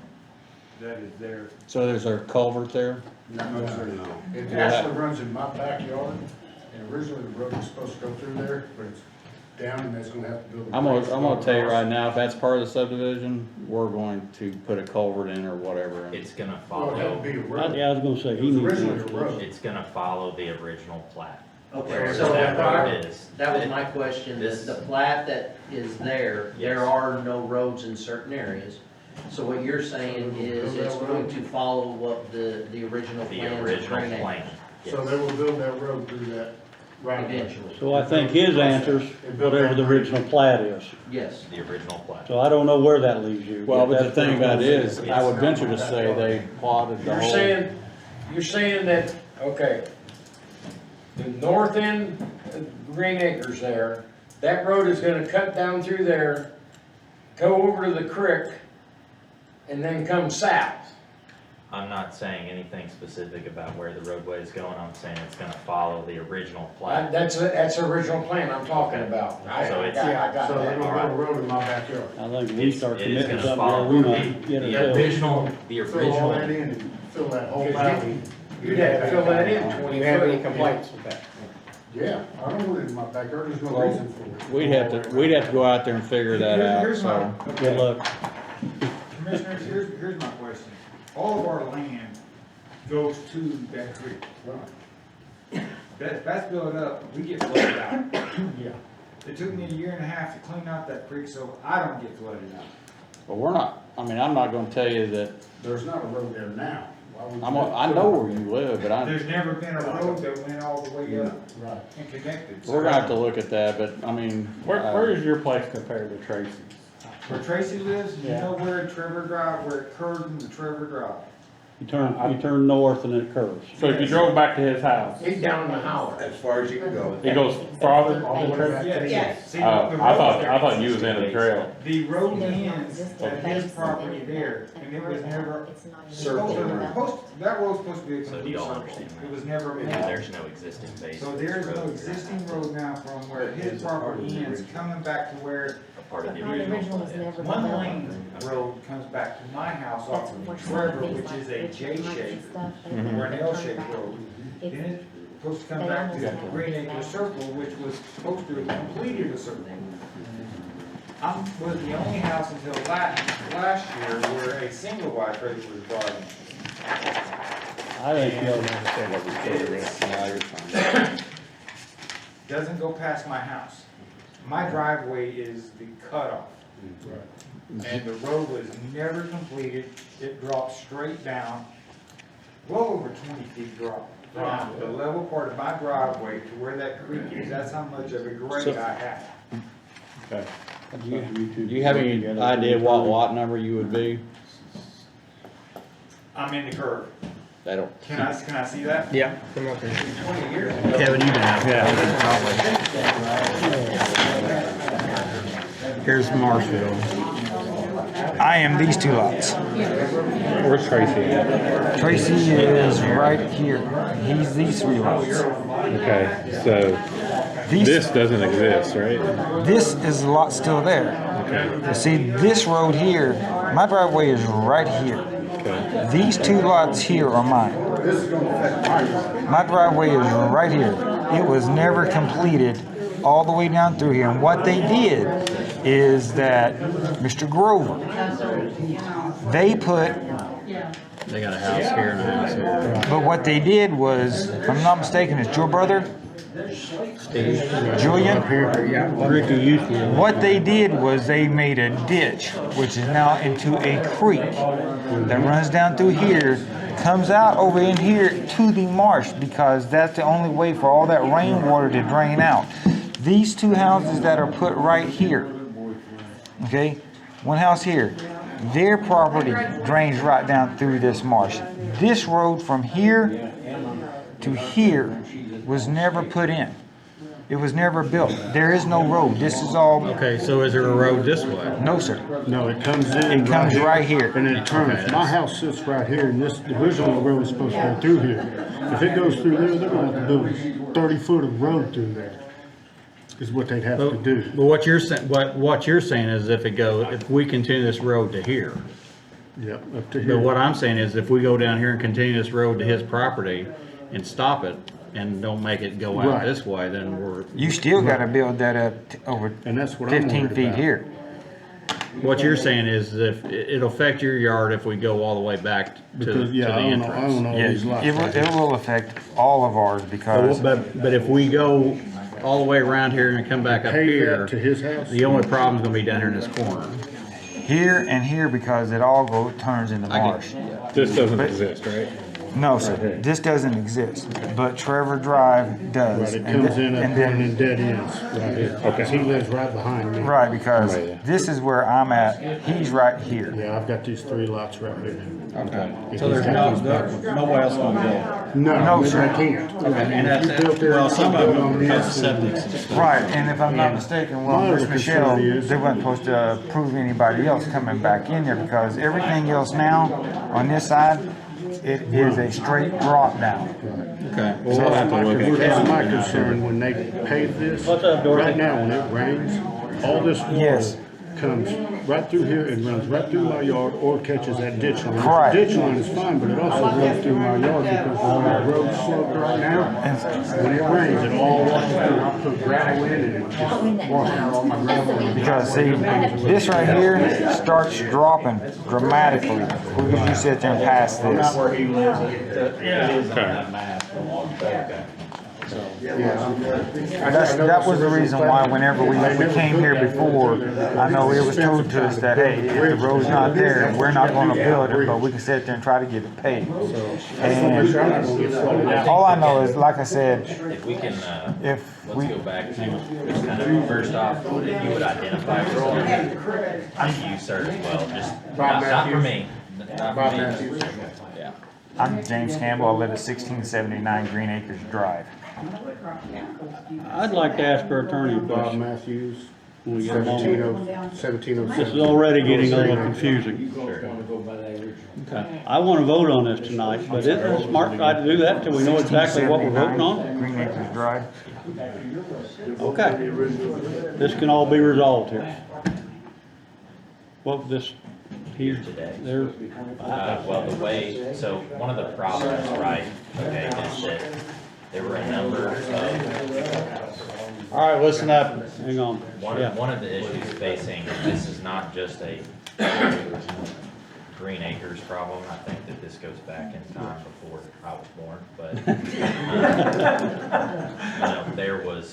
there's a number of developers who put in developments, right, and there was no county system to monitor them, to make sure that they did the things that they were supposed to do when they sold those lots off. So I think Green Acres is one where lots were sold off and the idea was that the road would be built when the final lot was sold. That never exactly. That, you're exactly right, because the owner at that time told me, he said the roads would be finished when they finished developing all the lots. Sure. So that never occurred. So if I'm understanding it correctly, there were planned roads and then there were roads that never got built, right? So in order to make those roads now, you might have to go through, somebody's property or what they've considered their property going back 25 years. And in today's, if a developer comes in now, my understanding is they have to come up with a meets and bounds, legal description of the roadway before the dedication occurs. Correct. This does not have that. There is no meets and bounds description, which is why we're going off the original plat and the dedication from 1972. With that said, they're right, so if you take in, the whole, the original plat is, I think what the original motion was, you don't even have a base for the road. You would have to go in and build all that. I don't know that that's what your intent was. I think your intent was to pave what's there. Well, I don't think we had the base in the beginning of it anyway. Okay. Yeah. Well, where I would see this is that I think there's plotted lots in this subdivision, and I know you guys all live there, so you're gonna know more than what I'm gonna say right here. Some of those lots cannot be built on, even though they're a plotted lot, and so those lots are never gonna be built on. So they're pretty much, like you said, you own 3 lots. I mean, nobody's ever gonna build around you. So there's other circumstances in the same boat that he is, that even if no one owns that lot, and the original developer still owns that lot, or whoever owns those lots at this time, they probably will never be built on. So I think we need to look at where the road stops now and see the condition of the road from that point to your house and see what we need to do. And I don't think we can make that decision tonight without looking at and having an engineer go look at it, because that's something I wasn't even aware of. So I know you might have been aware of it because that's your district. It was the understanding that the date was not gonna take effect till November 15th anyways. Having already had everybody come in and talk about their concerns, if you had any others, please phrase them. But I would say the safest thing, and to John's point, is to, fully investigate what exactly you could take in, and only take in as much as, is feasible. And you would be only doing it as of November 15th anyways, So we had 2 more meetings, or actually 3 before then. 3 more meetings before that, where we can address. Well, if you just do the existing road, that's gonna be satisfactory, because you don't wanna make any more new roads. Yeah. Because, We'd just be because happy with the roads that are basically, there. basically, there's supposed to be a road The only concern I have is that between somebody just, Rodney Lane and Trevor. It comes out of the cul-de-sac and cuts off Caddy Corner and goes right to beside the house. Why don't we do this, and maybe we can, and I'll let our attorney tell us yay, nay, or change, but why don't we accept the road that is obvious and exists, and then at a future meeting, whether it's the next meeting or whatever, after we do some research about the continuation, and then if that, we'll adopt that in with the rest of it. Yeah, I don't want this gentleman thinking all kinds of things and we can't hold up to what we're saying. It got a little confusing every minute ago. Right. Well, we might, That's something we'll have to look at. Brought up and Is because there's a couple houses, their whole backyard is about this much of a drop. Yeah. And where the road isn't made inside that marsh, where it floods out, that's where their backyard drains. I wouldn't want their yard to be so flooded out that they can't be out there. I get that. We'll have to look at that. So let's go ahead and, Randy made a motion. I would amend the motion to currently developed road. Okay. And I've done Can I ask you a question on, Well, what's the definition of currently for Green Acres? And the reason I ask that is because when you come in and buy his house, okay, there is no rock, there is no asphalt, okay? Then you have partial asphalt, and then you get back to where we're at in the back, there is nothing. And then, at the end of my drive, there is nothing there, which is supposed to be the road. You see, there's like different, my question for you to make sure we understand when we leave here is, what are you designating as already the road? That's a major question, because are you the last house? Your road keeps No, I know going he back in the well, woods. that's the question I run into, because if you're talking about base, where the curve goes for Green Acres back to his house, there is no road from that back to my drive. These are just little questions that the neighbors all live on different types of definitions. So when you say that, I want to make sure that's clarified on what you're talking existing road. Because some of us don't live on the road. Where are you talking about? It's confusing. To sit here and talk, I know where he lives, yes. Yeah. Because I've been back there several times. Yeah, I've been back there several times. all know where he lives. I know where you're at. But you see what I'm saying, but the lawyer, he says existing road, does that mean paved or non-paved or grass or just granite road? In my opinion, it was everything, is Okay. what we was talking about. Some of it does have asphalt, some of it does have rock. We'll go with this in phases, truthfully. So, we're gonna start in November, is the plan. So obviously, that's late in the season. So probably what we're gonna get done in 2021 is, when you first drive in, how bad a shape it is, get rid of that. That'd be great. Get rock. I like that. Any of the bad asphalt, just get rid of it and get good rock. Okay. We'll probably just do grader work, skid loader work, and excavator work, just to get everything up. Probably into 2022, when, good construction season comes back in. That's what we'll get in. This is gonna be paid for in local budget, so I'm still working on seeing what directions and the best way we can go about it to be economical for us to do. And that's what we had talked about, but I want to make sure that the new people that have just moved in the subdivision are aware of what you said, that we're all on the same page when we talk about that. Because these were issues that were brought back up in '06 and 2010 and prior to that, that never got answered. So that's why I wanted to make sure when we left out of here that those questions that never been answered, they're being answered right now.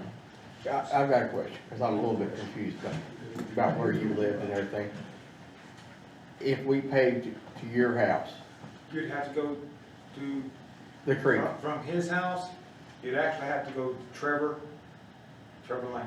Trevor Lane. Then you have maybe, 500 feet coming back again. Trevor Lane goes to Green Acre Circle over here from where he lives. No road, so you're going to come back over here, then you go to my driveway.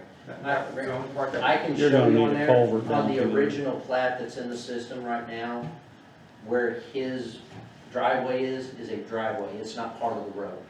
If you wanna make it clear. Actually, I now do know where you Okay. live, because it, yeah. Because the So I road was is like, wow, probably that's another 30 feet past his driveway is where the Green Acres is to continue, just to make sure we're clear on that. For this gentleman's house here, that section, when he says backyard, there's still that easement for that road to go through, that was declared. So, that, just for clarification. Okay. Trust me, we've had a lot of this since '06 that we've Well, discussed.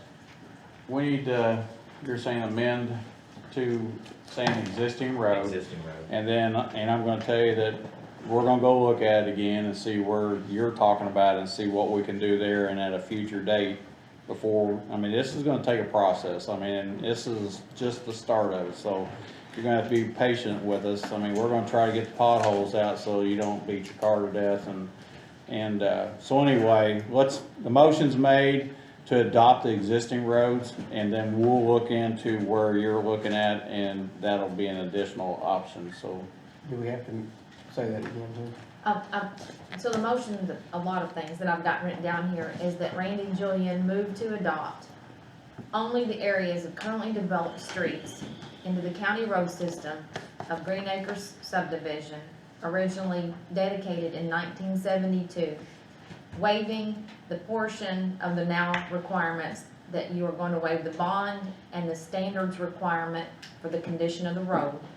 And effective November the 15th, 2021, they'll begin to be maintained by the county.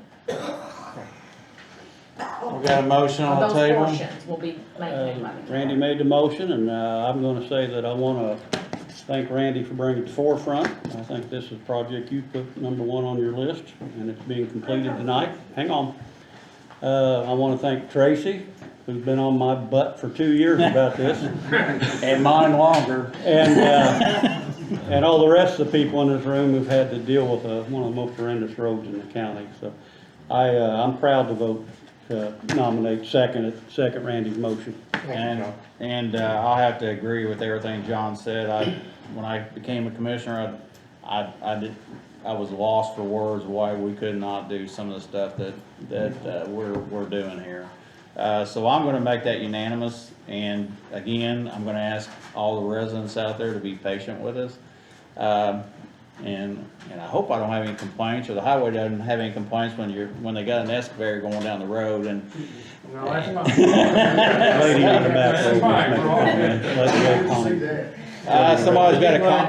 Somebody got a comment back there. Are you gonna document what the existing roads are now and attach that with these minutes? And that way, if somebody. The only way to do that would be have a surveyor go out and actually create a legal description for this roadway. I believe our surveyor could do that. 10 years from now and say, hey, this is where it's supposed to. 10 years from now, it's gonna be paved.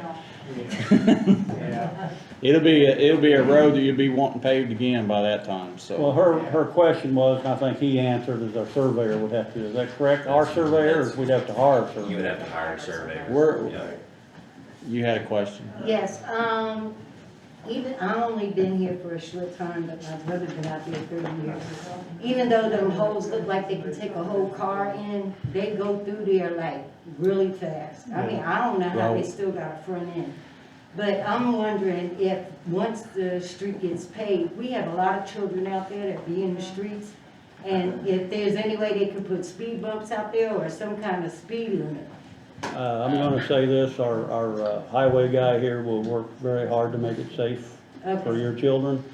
I'm sure there'll be signs and whatnot. There'll be a subdivision which holds a complete different speed limit than the main roads. Is there a local Yeah, ordinance? there's none out there. Well, I'm just pointing out that we will have to create something. We will have to create a separate, speed limit for this. Yes. And the reason being is that, the reason there's nothing out there right now, it's private, it's technically a Right. private road, so. I'm just worried about the kids. But we're, Unless but the we're, streets do get fixed. we're having the same issue with a lot of other roads, Okay. because the more we get paved, the faster they go, Right, so.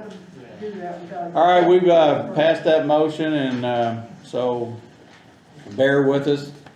Hang on, go ahead. There's been several people, all right, just for instance, if you're ordering pizzas, right? Okay, and you say, I live in so-and-so Trevor Drive. All right, and they'll come up on the computer, there's no sign that says Trevor Drive. That's All right, I'm probably gonna- because it's private. It was private drive. What's gonna happen is once we take all this in, and once that all happens, it will go to the 911 center, and the 911 center will make sure that those are adopted into the system, and it should clean some of that up. So you don't have any problem, Rodney Lane don't have a sign either, so. If you need a pizza, just deliver it to my house, and I'll eat it, and what I don't eat, I'll bring to you. This is good progress. The only Green Acres Drive is going Yeah, it to is. sign out there. I can tell you, I know me and him have been for a long time. This is good progress. And he's been- Has anybody got anything else with this? All right, let's move on, because we got a health department person somewhere here. Thank you. And again, I guess if you're wanting to leave, we'll give you an opportunity to get up and walk out. No donut.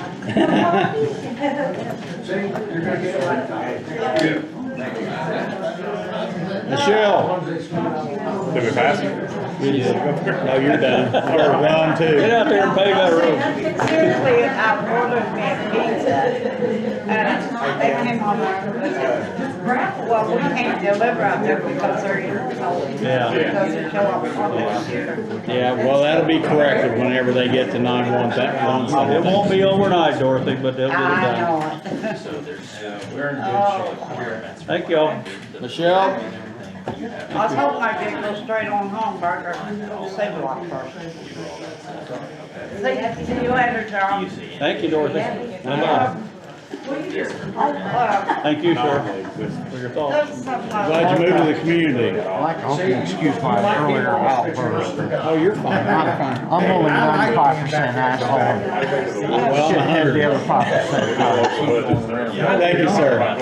Appreciate it. I'm not just looking for Facebook or anything. Someone there. Sit in your sleep back there. The See, bottom they they pull off. when they first Someone put there that, dropping they went kittens around. and cats off. Oh, I don't know about that.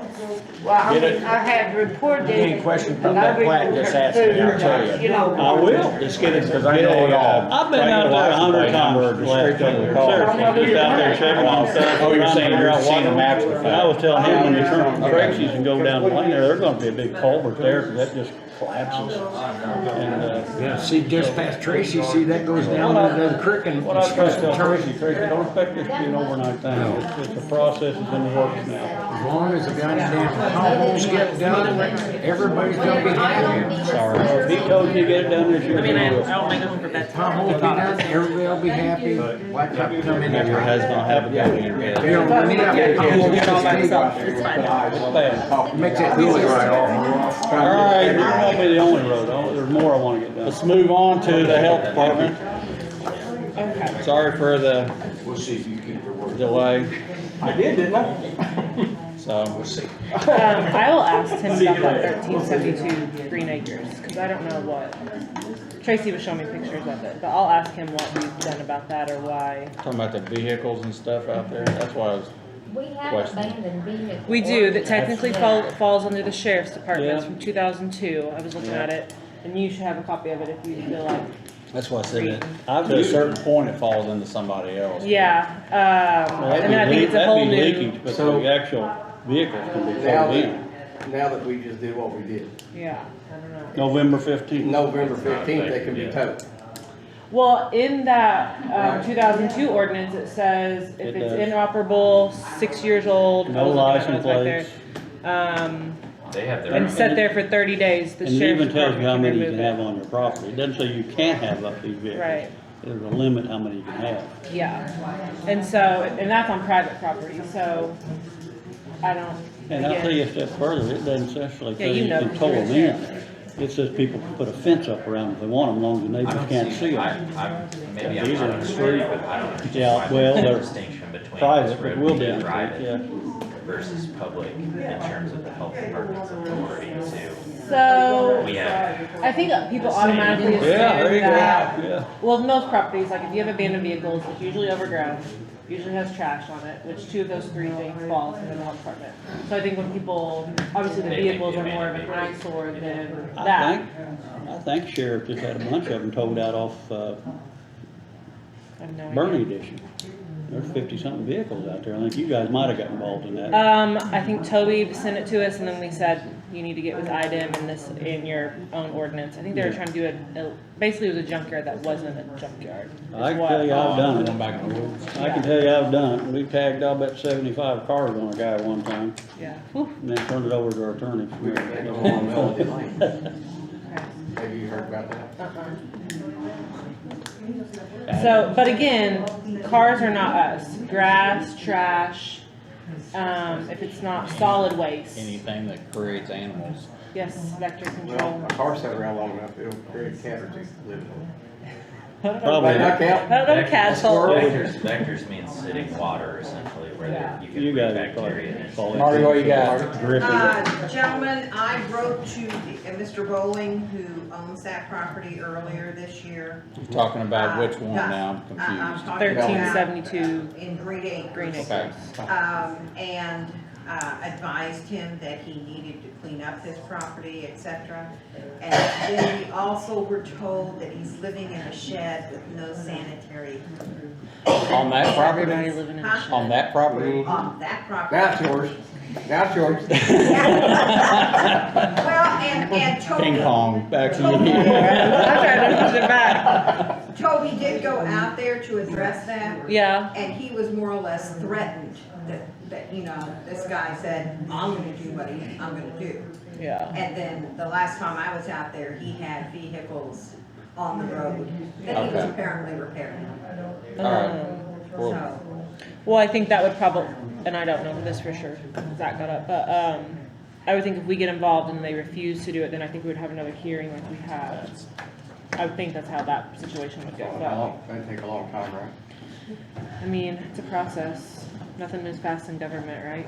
Right. sure does. So, It can be done. Like tonight. I guess what I'm getting at is, why don't we just wait till November 15th? Oh, okay, that's fine. I mean, we'll go ahead, Well, I'll go ahead and get the sanitary- update, cause I don't know The what. sanitary thing, I think. Right, needs to be that's handled. more of an issue than, I And think while we're that's. talking about sanitary thing, what about the New Frankfurt? So and I not, s- and not about Oh, not what about we, the- I'm talking about what we found out during the hearing. So about- I've talked to her since then, and reiterated that that situation needs to be fixed. They cannot live in those kind of conditions. So, we were gonna kinda just wait to see if she can get out there and then whenever I they go was- out that, I was kinda informed that there's a juvenile. Come on up here, Mark. then call DCS. Okay, that's. You know, I would tell that person, call DCS. Yeah. If you're concerned about a Okay. child, call DCS, That's what I report heard it was anonymously through the hotline. Okay. What are you gonna say, Marty? the gentleman that was the husband of the lady that you talked with during the hearing. Mr. Deaton? Came in yesterday, wanting to know what he could do, and I said, you need to talk to the health department, and I directed him back to Tim Bruner. Okay. I said, and he says, well, what if I just want to use that as a shed for my purposes? I said, and no one's gonna live in it, and he Right. goes, no. I Yeah. said, then, we can do a, Right. permit for you to have that shed on there. but nobody's gonna live, no one's Yeah, gonna the live. question that was asked afterwards was, is the shed gonna be torn down, or is it just the I building think that it's a brand new collapsed? shed. Right, yeah, and so that's what we told her, like, it's just that building, you know, that's collapsed and all, you know, Yeah. the surrounding trash, of course. And then I said, you know, but from what you told us in that meeting, on this public meeting, Yeah. like, that's not living conditions that are within health code, so Yeah. that needs to be resolved. So she was gonna tell her aunt and It's I think it's her her aunt. dad. Aunt, It's her and dad. Her And dad. dad. Yeah. Yeah, So, and all right. apparently the aunt comes up from Florida and stays there all summer and then goes back down to Florida. Well, but still, the conditions need to be up to standard, so. Yeah, and she had asked, like, there was an outhouse, and I think technically you can make outhouses work with, like, there's like weird law with like Amishes and things like that. But the no running water, Electric. that's an issue. So that's what I kind of told her. Okay, what else you got? We'll see. I was told she had a porta potty. There's one out there. Yeah, But it- an outhouse. It's been the last week. So they said they wasn't going nowhere. Now they got the porta potty out there, they're still gonna live there. Do I get a raise? Ping pong back to you. And I think dumping on the property is what they said too, the waste. Well, the thing about it is, I think, I'm sure the people you're talking to, the husband and wife of the people that are in here and the property, don't have the same thoughts that the people that are living there are having, so. Yeah, it seems that way. I think that's, Well, we left it at, you know, he says, what if I brought an RV in there? I said, is she gonna live in it continually? He says, no, just for a few weeks during the summer when she comes up to visit. Mhm. I said, we will be more than happy to work with you on that. Yeah, I told them that was like a, Yay. I pass that back to you, Marty. There But was- I'll look into it. But was there a question about, I mean, from my standpoint, there's an order to clean that property up? Yes. So, Yes. that's gonna happen. Right, There's regardless. Yeah, so. we This were is- talking about the other issue that The came out issue here. where they live, the other relatives live in the shed that's Shed. not being torn Yeah. down Okay. in, No electric, no water, no sewer. Yes, Yeah. okay, mhm. okay. Yeah, Alright. that's what my. And he did advise me yesterday that it's gone, What is? the old schoolhouse. That's They been burned gone it for a down. long They time. Burned it down. They burned it Yeah. down, yeah. Oh, I did get that, I saw You don't know where, about that? no, I did, now that you said that, I remember the fire alarm coming Yeah. out, and the fire department going out there, and they got out there and said, oh, it's a controlled burn. Well, that's fine, that's just less of what the guy's gonna have to go out and clean up, so. Okay. It's gone and I mean, I guess that that's, area is cleaned up. What else you got? Hang on, you're next. That's okay. well, is there something else about that property? No, not that I know of. What else Okay. you got? Well, the only thing I really came here for was, to have you guys sign a lease, which you won't sign this, it's actually electronic, so I guess give me permission to sign the lease. It's for our Austin office, so it goes, we're a little behind, they're a little bit behind giving it to me. July 1st to June 30th of 2022, $1,838.95 per month for a total of $22,067.40 per year, and then I pay it out of my local health maintenance grant, which has $22,740 in it. So you have the money? Yes, I know you guys, I've been kind of wanting to see those I'll budgets authorize before her you. to sign it if you okay with it. Michelle, is Yes. this the live spring location? Yes, this is the live screen location. And that's- it's the your monthly rent, basically? Yes, just renewing that contract for another year. I'll entertain a motion to, and this is something it's a continuation. Yeah, Yeah. Oh, and we pay for it from a grant, not one of our, not our health So you need a department fund. motion to let her sign it, is that what we need? Yes. I'll make that motion, but John makes a motion to allow Michelle to sign the lease for the building in Austin, and Randy seconds that, and I'll make that unanimous. Okay, and then, just because you guys were talking about department heads, and there's been a lot of non-elected and elected department heads since I've been here in 5 years. Something that Tammy put together 2 years ago was all the department heads are people who did kind of the HR stuff in your offices. Erwin and Shilly came in and like talked about the handbook and answered questions, and like that's always been really helpful. And I know probably COVID we haven't done that. So like I said, it's been about 2 years, but I mean, department heads are really asked to be HR, accounting, claims, you know, like, department heads are asked to be a lot, and there's really not an HR person for the county, so when we all have people or have had people that are difficult to manage and different things, and so really we just have Tammy to reach out to, which, you know, fortunately she's been here several years and like knows the answer or knows where to direct you in the handbook, but you have what, 2 years left in your term, and A year and 4 months. yeah, so sometimes like How many hours? 22. there's definitely times when HR questions, it would be nice to have people, like someone to ask those questions to. Well, my goal has always been, and I've asked this question about what we do spend on Irwin and Wagner yearly, and some years it's up and some years it's down. Yeah. I would love to see a local HR person. Yeah. A standalone, whether it's a part-time person. Well, you know, we may be able to go to another county that doesn't need one full-time, and we don't need one full-time, but we need one that comes in 2 or 3 days a week. We may be able to share somebody, or we may be able to hire somebody part-time, or there's a service out there that actually would do that on a part-time basis. Right. So, or I won't say part-time, but sometime service. I mean, Yeah. I've always said I think we need a go-to person and a go-to HR person, and Yeah. so Yeah. I'm all for that. Yeah, and I mean, I think just the whole thing with EMS, like, I think that's just kind of highlighted. And I'm like, gonna tell you something as basic as someone taking a drug suspicious, test. yes. Because if we're not trained, and I've said this 2 years ago, if we're not training our managers to know how to do that, you are going to get sued. I mean, right.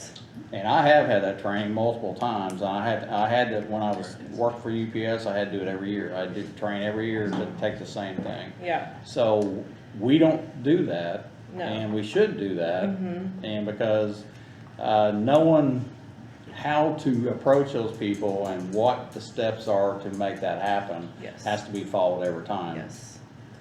In that We correct do counseling. have a We drug do test. have a drug We test. do, we have a policy, and it What? addresses random random testing and suspicious Yes, it does. testing. But again, we don't have a person, I'm gonna piggyback on you, okay, for Yeah. a second on what you opened up. Because for years and years, I mean, we didn't have as many employees as what we do right now. We run over, basically around 220 people between full and part-time people here at the county. I mean, just payroll alone, that's a pretty good task, because it's kind of like we always do duplicate work here at the county. You do your payroll and you balance it out to what you think, and then you turn around and then give it to us, and we balance back to what you Yeah. say, which is the checks and balance, and it's just a cumbersome situation. 'Cause Yeah. But we have Wagner, Irwin, and Chile, which we tap into. There are situations, because it kind of takes a village, I always say it takes a village between the department head, the supervisors sometimes, then a department head, then me, then the payroll person, then Wagner, Irwin, and Chile, then big things go to the commissioners, and it's just, it takes an attorney, it takes a village to do this type of stuff. Yeah. The things that I'm concerned about is whenever I am not sitting in this seat, and I'm not saying I'm a bang-up HR person, because I'm really statutorily not obligated to even do 1 minute of HR work, okay? So, payroll is my concern, not human resources. So, but that being said, that's just yet another hat that the auditor wears that is not really, and it puts an elected official kind of in a cumbersome situation, because I'm not over her employees. I'm not over anybody but my staff. But I have to call up department heads and to give them advice or tell them things, and they're not under my jurisdiction. Yeah. So it puts me at political odds sometimes with people, and I don't really mean that in a bad way, but it does put me at political odds with people. Because if somebody's somebody's friend or something and they don't like how somebody's being treated, then I get a phone call, why did you do that? You know? Yeah. So, those are things, and I'll worry about OSHA. I'll worry about things that happen at the highway department. If we have a bad spill or we have something, who's gonna answer to that? Who's gonna be the person who does the safety training? We have safety officers here that are in name only, okay? We need a lot of things that goes on, and our insurance would only probably look at us more favorably if we had an on-staff HR person. I agree. But have you ever charged the county for doing that? No, that's just, it's donated. And you've done a good job. Well, Yeah. thank Hope you, you guys Randy. think, just Yeah. leave it the way it is. Thank you.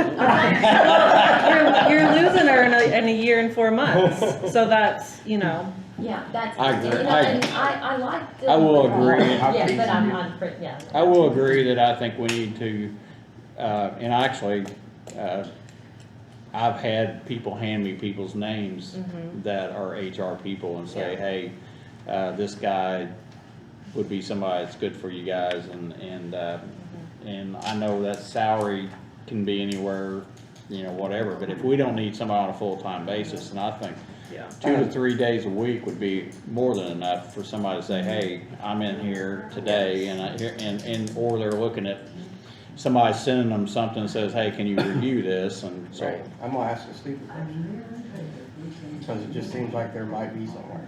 Is there a human resource firm? That's who Wagner, Yeah, and a lot of counties use They're Wagner doing really. that I. We're paying them, We're paying. Yeah. probably enough to ours. Every time we No, call, every time we not- call Not them. usually, not usually. Every- But so Wagner's like an advisory kind of, they help you draft the policies, they help you Yeah. They're come not, up with solutions and Right. work through problems as they come up. An on-staff HR person kind of does a little bit Yeah. more Like, groundwork.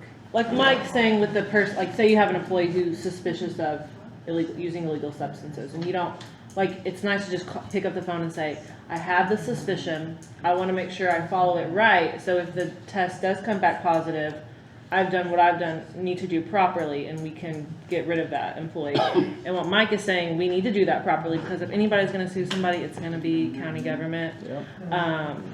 We don't have that right now. If I am suspicious of someone using illegal substances, I can look at the policy, which honestly doesn't give you like a step-by-step what you need to do, like boots on the ground. I can call Tammy and ask her, and we can walk through it together, but that's not really. What we're talking about, Hey, Mike, it would, let's do that next. it would umbrella all departments in the county. They've been pretty patient. Say that again, I'm sorry.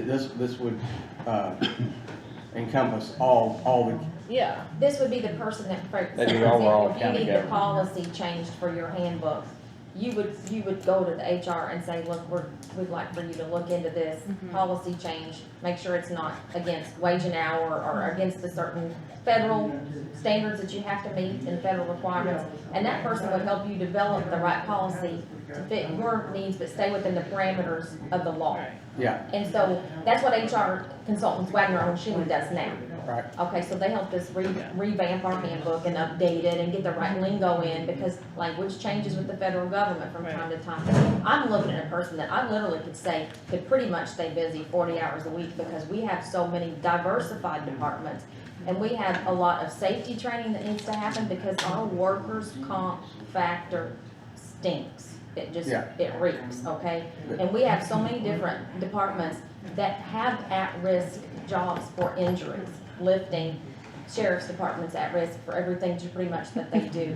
Maintenance, you know, falls and slips and, Well, and those type of, that person could also handle with your insurance as well. They can help you with your group health, and they can do those That- type of things. I guess And I- then your safety workshops. Yeah. I get that, I just mean, okay, like, what about the sheriff's department? No, that HR person would be the county's Yeah, HR. they're county they'd be over employee. sheriff too. So it would be over the sheriff's But- department. Nobody's It would be I wouldn't say over, but How they'd does be that your conflict liaison. with HR, okay, so. How would that conflict with an elected official? That's what I'm trying to get Well, at. first of all, HR they're not gonna be telling an elected official anything, they're just gonna Exactly. be a avenue for that elected official to go to them and say, hey, I have this issue, and how can I resolve it, or am I doing the right thing? Yeah. Yes. But And even your employees, if Kinda you have an like dealing employee with- right now somewhere in a department that feels like they're being treated unfairly or Yeah. whatever, I can That's who would pause. take the if you need complaint. to. Well, I understand that, I just didn't know Yeah. how that would, how you're that. done, aren't you? conflict Yeah, with I was elected just officials. bringing up the Right now, they point bring that, complaints to me, and then I This- pass them on to Zach. This would and then not we be the deal with same it. as like a private company where HR may have some hiring, firing authority. No, That's not. they're gonna just happen. they're just an advisory. and I just bring it up because you guys were talking about EMS, and I think anybody who gets thrown in that position, whether it's an interim or permanent, like they're coming into a situation that you guys have said is like obviously It's already hostile. volatile. Yeah, and so they don't have anybody to like help them answer questions besides looking at the handbook, talking to Tammy, maybe talking to another department head. And I mean, I just say that from my experience 5 years ago, like the situation I came into was not ideal either. I mean, we were in the middle of, you know, the outbreak and all that. And I just think it would be beneficial since it was kind of brought up. I just want to put in my 2 cents. I agree with it's you. a money saver. I just didn't know how in-depth they would be Yeah. in every department. Yeah. is Like, what- like Zach was saying, I don't think it, Well, they wouldn't hire fire, but they would be. Every county in southern Indiana has an HR person, a standalone HR person. They used to On-site? have, they used to have, yes, they used to have Wagner, but they all broke off and hired their own, so. I know Floyd, Clark, I think Washington does too, or Yeah. they have a part-time. We'll look at it, I think Yeah, that's a I good just think idea. it would maybe alleviate some other headaches that you guys are seeing. Oh, Just- yeah, I get it. Yeah. All right, thank you Thank you, guys. for what you do. Yeah. I know we're in the red. Yes. I know before you said the reason we hung around in the orange was because, we were testing a lot. Yeah. Or is that slowed down any? A little bit, but like the hospital's still booking like a day and a half out, but. So how many, do you track how many is hospitalized? It's hard for us to track that because we don't know. How many we test? No. No, the hospital would know how many they are hospitalized. We test about 40 to 50. Yeah. No, I'm talking, In general, of our positive numbers are hospitalized, I don't know that. Okay. Well, I know a lot of people are positive, but they stay home, or kids, and Yeah. so. Yeah, we get a lot of unreported at-home positive tests too, Yeah. so, you know. All right, thank you very much. Thank you, guys. Appreciate it. Yep. Transfer station, we're gonna move around here a little bit, because you guys have been patiently waiting. What are you gonna do about the transfer station, and if nothing else, we're gonna change the hours, and can we get that posted on the website so everybody knows? Well, I'll let John start with this, because I know you've talked to him, so. Well, she has a good point. She went out to the transfer station, was it last Thursday or Friday? And I haven't checked, but I know you're right. Our website says it's open till 3:45. She shows up at 3:25 approximately.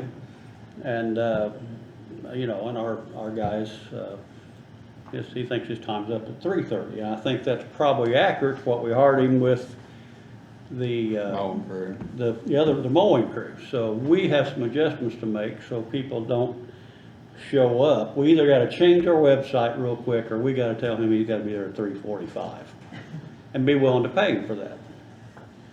So you know, that's what happened. I sat there and heard it on the phone, so I know what happened. 3:27, that's what he said, and I'm gonna give a little bit, because who knows, his clock might have said 3. I was looking at my cell phone, so I think it was pretty close. It probably was, Yeah. but I just think, that we either gotta tell him to be 3:45, or we've gotta change our website, so the public will have it accurate. And what are you gonna do about, I mean, are you gonna keep the transfer station open, you gonna close it? Well, that's on the Just next thing on the else? agenda here. Yeah, that's something that I have, and I'm gonna give people opportunity to speak just like they did with the Greenway. Okay. I want Well, people to come in here and talk about the pros, the cons, and I live out in the neighborhood, and I'm concerned about if it's closed, that there'll be more dumping, and that's always been a problem out there. well, here's where, just because we're closing it, don't mean there's not gonna be an avenue to I drop know, your trash. I know, but also, a lot of people use that reuse it center too. I get it. Yeah. Well, we're not closing that, that's a totally Yeah, I know different, it's a state funded. that's a totally program. different avenue. Yeah. But the reason we actually got in the trash business years ago is because you're right, people were dumping trash on county roadways, and they came to a point of saying, hey, we're going to open it up to where people can, you know, that live out in the county can take their trash. The issue is sometimes that gets, and we're in a position where we have some equipment that needs to be replaced or updated or whatever, and the quote that our guy out there gave us last fall, I think, was $171,000 to replace the two hoppers and compactors. Yeah. And that was just the cost of the equipment. We found that there was a cheaper avenue to buy that part of it, but again, that's why I wanna know personally, before we go in a different direction, of which is the better avenue. Is it Do we better? have enough room at that other site here in town? I don't even know where it's at. It's down, it's on 4th Street, you know where the school is down here? If you turn down, go behind where the gym was, Okay. it's right there, but, easy access, but I mean, but actually I had a conversation with the mayor today of Scottsburg. The city of Austin filters their to that transfer station. They used to bring it to ours, they don't do that anymore, it goes to the Scottsburg. The cost of everything has went up, so we're just, me personally, I'm looking at it as what is more cost effective. Right. And I understand you live out that area, but for I live somebody, I live off Kinderville. I get that, Yeah. but with that, you're closer to that area, but somebody that lives on, Oh, I know. on Bogarts or Harrod Road, they gotta drive all the way across the county to go out there. I'm just trying to see what fits best, and I'm not saying What's your that obligations as far as that having their previous landfill to maintain that ground? we have to maintain that That's ground. what, yeah, that's what I thought. And that's the other part of it. It's in kind of an isolated area where I'm, as far as like vermin control or. But we have to mow it things at like least that. once or twice a year, and we actually just did that You not really too long want ago. everybody in the county bringing it to one spot in Scottsburg. I don't, but I mean, I know that Scottsburg has the capacity to handle that. I think it's, whether it's Scottsburg or Austin or whoever, but Austin uses Scottsburg because they have the capacity. It's more of a centrally located place than it is if you're, and I guess I'm looking at it, cause I use a transfer station all the time. I load my trailer up, I take it out there and I dump it. You can do the same thing in town, and I live in Lexington, so I mean, it's neither here or there for me. I'm just saying that what's more efficient for everybody in the county, and if it is to do this and it's more cost effective, then that'd be my thing. How much longer do you have to maintain that out there? Forever. Is it forever? Oh, yeah. Yeah, it's a forever thing, but So back to you're your, gonna be pretty limited about what you could actually use it for, if anything. we can't ever, I don't think we can ever use it for anything. That's all you can use it for is that transfer Yeah. station. And actually, a transfer station is totally different than, I mean, all you're Yeah, I doing know, is it's a taking lot your different trash, than dumping it in a landfill, yeah. dumpster, and that Yeah, I dumpster's know. going to a landfill someplace else. And whether it's there or in Scottsburg or in Austin or wherever that we're taking it, I mean, it's still gonna go to the same place probably, Yeah. but You also have to worry about the increased traffic, because don't Rumpke's trucks come out and pick that stuff up too. I mean, I know that was, between that it's and EcoCom or the, something, isn't it? oh, Ecotech, yeah. between that and the rendering station, that used to be a big issue, because those roads were just not really made for some of those trucks. I don't know how many times they've worked on, since I've lived out there, they worked on that railroad track. So anyway, back to your original, I know you, Yeah, I think you need to change the hours on the site. I think we need to go to the 3:45 and whatever the 15 minutes or whatever, I mean, he just needs to know to And he stay needs to know he had to stay there, we'd have to pay him a little overtime for that. So you're saying 3:30, I mean, I think 3:45, it's already posted, that's what I'm saying, it's already in the sign out there. it might be a problem for Steve, I don't know. I mean, that's the thing, he agreed to work He with us did. until 3:30. He did, When you go changing something, he's the only guy out there, period, that knows how to run it. but we've made a mistake too, but not adjusting the. Oh, we did, it was an oversight on ours. And in the end, we had somebody goes out there and then they have to take the trash back home, bring it in whenever the next time is. Yeah. I guess my question would be, is like, I've never in my life had a job that I worked till 3:45, I mean, it's either on the half hour or the hour, so. And I don't know why that was made that way. But we either have to change it or and we have to pay him once we do that. And So, not to mention, I don't think his money's gonna be out there much longer. We'll have to move his money over to Tim's money, which would be Well, $3:45. is it 3:45 because of the hours on Saturday? Probably Yeah, to make it they did even out 40. for that 40-hour week, cause he Yeah. pulled That was made Saturday way hours. before my time. That might have been. And then he has to have time, part of the thing is too. You're talking about when Tim was there. Tim was there, they had to have time to travel into the courthouse to drop their money off. Because see, they're still on the clock, get they have that. to close the site, but they're still on the clock to be able to bring the funds to the auditor's office and quiet as receive Well, it then we in for need the to, day. we need to switch it to 3:30 or I something, think it's- because the public thinks they can go in there till 3:45 and Well, that's that's the what it track. says on the side, and that's I what it get says it. on the So there's- website. We have to make it adjustments. I'll entertain a motion to change it to 3:30, change the sign out there, change the website, and Probably need to put it in, what's the local newspaper down here? Yeah, Marty could The put it Herald in. or whatever it is. I think, I'll entertain a motion to move to 3:30 and call it a day. Honestly, guys, I think they need more time. I don't think we need less for these people. A lot of people they don't even get, like you just barely got home off in time to work to get there when you did. Yeah. I mean, I'll go along with it, but I think it's. I understand, but we could stretch it out to 5, I mean, Actually, I prefer that, well. or at least till the courthouse hours of 4 o'clock or something. But I mean, it is what we is, and no matter what we do, we gotta get something adjusted, like tonight, and then we wanna change the hours later, we can. What is it actually pay him?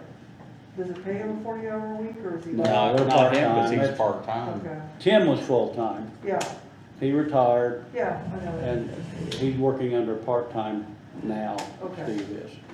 And doing a good job, by the way. I know we had this hiccup here, pretty Yeah. serious, but we're lucky he's out there doing what he's doing.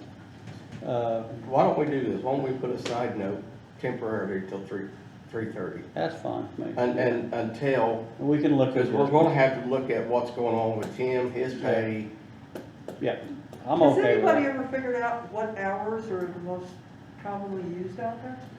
Well, to me, the most common logical hours would be the same hours as the courthouse operates. Yeah, Yeah. And, except for the Saturday. except for Saturdays.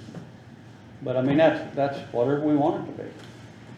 Well, I think Whatever we're originally, willing to- I think Are there originally, certain times or certain days that there's just no traffic out there? I think Saturday's it's, actually very busy. Oh, I know Saturday is, yeah, you don't want to touch your Saturday. I think originally, and I guess it makes more sense of what Tammy's talking about, is how those hours were made up, of giving him an opportunity to shut the gate, get to town, drop his funds, so he's not holding on to money someplace, or he's not leaving money there. And then that makes sense, and then the total of why it's on a certain time period is because, it makes 40 hours a week.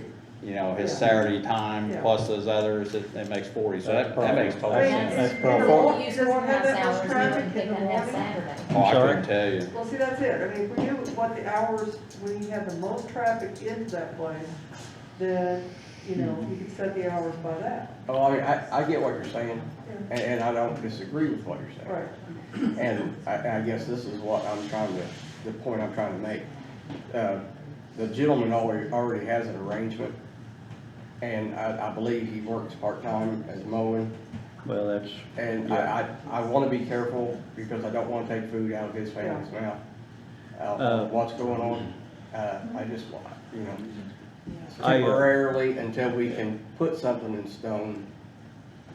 That's my only thought. Well, I mean, it's something to consider if you decide to keep it open, that maybe we need to think about a different set of hours for it. Well, I don't have a problem putting a safe out there and saying, hey, I don't care if the courthouse is closed, you drop your money in the safe, and maybe the next morning you come in and you, take it, bring it in the courthouse, and the courthouse is open, and, I don't know, I think there's other well, I'll go along avenues. with the 3:30 changes, that's what you want, but I do think we I should just- look at the future. And I don't know that you ain't wrong, I I agree don't with know that, either. I don't wanna put the guy in an awkward Yeah, position no. to make him just say, fine, I quit.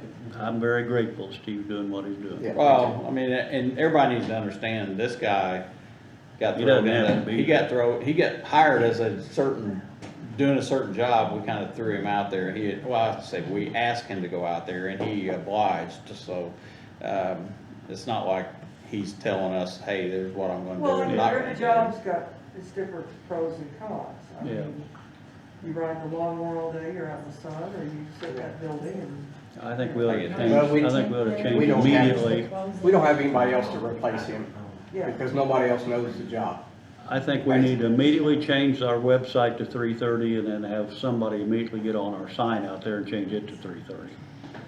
And then if we wanna change it some later date, what we wanna do, we can do I think that. that's But what I we don't do wanna right see now, any just more to- people go out 3:30 and Oh, I find out agree it's with closed. that. 'Cause And he- I apologize for that. That's okay, I mean, it was, well, the worst part of it was when he came back and he wanted to argue. All right, well, I think we got a solution I already for called now. you, and you knew what time it was. Yeah, I called you, yeah, it's right at me. Believe me, I heard it. All right. Loud and clear. So- Was your I motion think to we all agree that temporarily we change apologize for the the inconvenience closing? and Temporary? John's side on our part. Did you make a Not motion? been the first time. I will. That's- Randy, did you make a Hang on. motion on that, or Randy? or I will John? make a motion to change the hours of operation at the landfill, There's a, ending time. there's a motion on the table already. There is? And that was Randy. Randy's What already was made his it. motion? Did I? Yeah. Okay. You wanted to move it to 3:30, didn't you? Yeah, he wanted to keep it. I didn't realize, I can't remember, I made a motion. Yeah. go I'll ahead. second the motion to 3:30. I'll make that unanimous, let's move My on. question is temporary or permanent? Well, I Temporary. think I did say temporary, didn't I? I'm for temporary. Yeah, but temporary could be forever. Yep, we didn't say how long that was gonna be. Temporarily forever. So when do you have to make a decision about what you're gonna do with the place? Landfill? We don't, Oh, But okay. I thought it's- his but I- funds ran out. well, no, he is, and this guy is too, but I mean, it's whether we hire somebody full-time for the transfer station or we don't. So we could determine that we hire somebody full-time and just continue it like it is. But, I want to have this meeting plus another one and possibly a third meeting of somebody coming in here and saying the pros and cons of keeping it or not keeping it. If you move the business, if you close that one out there, are you gonna have to hire more additional people for the one in Scottsburg, you think? That's not our concern, that's the city of Scottsburg. We'll pay Oh, okay, you're Scottsburg, I firing it reckon off on we will. somebody else. We're not pawning it off, we'll be paying them we'll be paying, or possibly paying them for services for our county, county taxpayers, I guess I should say. Okay. But then again, that's in the negotiations of trying to figure out how much revenue we have and whether that's going to be we're bringing revenue to them. And whether that offsets what the cost of them so that we don't get an annual fee, but it's still cheaper than doing it like we are, so. Marty. Your starting time, Monday through Friday, is, Same. That ain't changing. Which, What? I don't know what it is. We're I just mean, changing to 3:30 closing time. what- I want a starting time. We'll go drive. Look it all on the website. Website. No, does I he know. get paid lunch? Or how long does he get off for lunch? We're just changing the closing time. Do you want me to go pull his time card? No. No, I thought maybe somebody did. It's on the website. Otherwise, I guess it'd be 7 to 3:30 if he. I'm thinking. Whatever his Half hour for closing lunch. time is. 7? I'm thinking, hold on I a don't second, know. I'll tell you. I have no Whatever. idea. I'll find out for you. I'm never up that early. Thank you. She's pulling the website up right here if she can pull it up. Station, Scott County, Indiana. You got it? But we'll need Andrew or somebody to go out and do something with the sign too that's out there. Like a magic marker. Well, we might want to do that too. Whatever it is, we need to Just right on Doug's You might head. be having get problems it clear to the where you are, public. sir. No signal, Oh, you don't have Yeah, really, service. there's not. You don't have one in here. probably a good I thing. got one. I think Tammy's looking it up real quick. Anyway, that's what we're gonna do. We have to adjust something. He does not leave at lunch, and I see his time card says 9 to 4, but see, he has to have that 15 minutes to Alright. get into town. So that'd be He 7 can to still 3:30. be on the I'll check the payroll website. at 3:45, but the landfill will close at 3:30. Correct, because we have to pay him to bring, he's still on the clock when he comes to Yeah, audit. well, we just, yeah, and we should pay, but we just don't want the public thinking the thing is open to 3:45. 7:30 to 3:30. I don't know. That's it. I don't think he's out there at 7:30. We'd have to look at the website. Yeah, did you look at the website? We're trying. We have no, signal in here. what's the website? As Zach's got his computer right here, what's the website? Yeah, Scott transfer County station. Transfer. What is it? Station. www.scottcounty.in.gov. Just Google. I got it.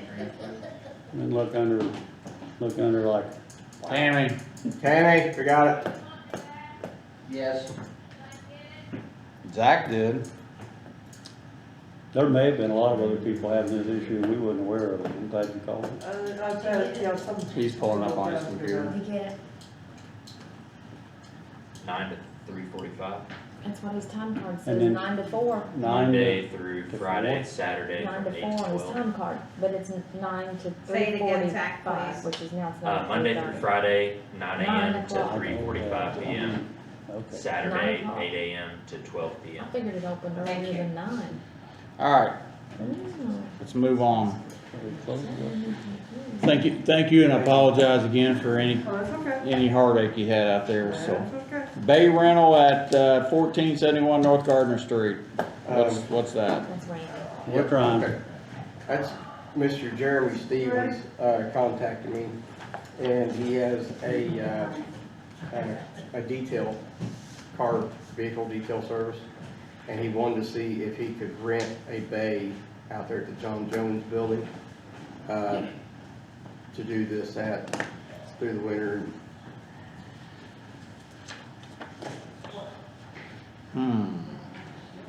Well, I mean, I can see that, but here's where I'm gonna, I think there might be a problem, is that,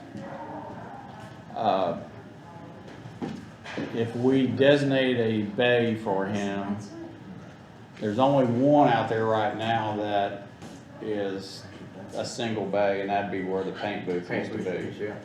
The issue with that is that the heat and, I was gonna say air, but the heat out there is one unit for the whole, that whole warehouse part, all those bays, there's not individual heaters, I don't believe. The other part of that is, making sure he had water to the area that he has, and then drainage, I mean. Does the area be secured?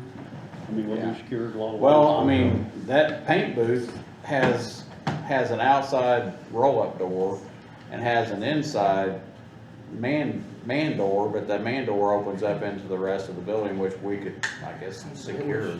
It was sure had to have heat in it for paint. Yeah, but it's the same heat that As the rest of everybody the else. rest You of have the to heat bays. the whole building for. Yeah. But, is there not water in that? I don't know. I know there's water in the building, but I don't know if there's water in each In of that those spray areas, thing. so anyway. He asked me, I told him I'd mention it to you guys, that's what it is, so maybe we can go out there and look at it if you guys are interested and thinking it's something that we might wanna do. I'm not against it, I just think we need to look at it before we make a decision. I think Oh, that yeah, too. yeah. Plus the other part Not to is, be voted on tonight. plus the other part of that is, if we start renting a space out or more spaces out, the liability might change, because now we have a business in there that's utilizing our space, and what happens if he gets a car in there, catches the car on fire, the car burns the building down? I mean, What's his liability? That's what I'm saying, he would have to have, there'd have to be some insurance. Proof of liability. And I don't wanna add more questions onto this, but if we start renting space as a county government in like office space inside a building, the assessor will charge us an assessment amount. Right now, we don't pay taxes on that building, but if we rent and we bring in income in our improvement on there, we have to pay taxes on that portion of the assessment. So they should take it, the square footage, and assess us, and we will have to pay taxes on that as a government unit. So the trucking, That's outside. That's outside. it's outside and doesn't matter. But if we rent office space, that becomes renter's income Off the building. off the building, and we have to pay taxes on that part. So Okay. that will come out of whatever rent we get. And it may That'll not, have to be, we'll have to start paying taxes on that. that may not equal out to what we charge him to rent it, to what it costs us to pay the taxes Because she'll on. look at the square footage he's occupying and tax us on that. Okay. So that's just another caveat to this. I think we need Something I to didn't get, I think we need to get some information on it, but. Yeah.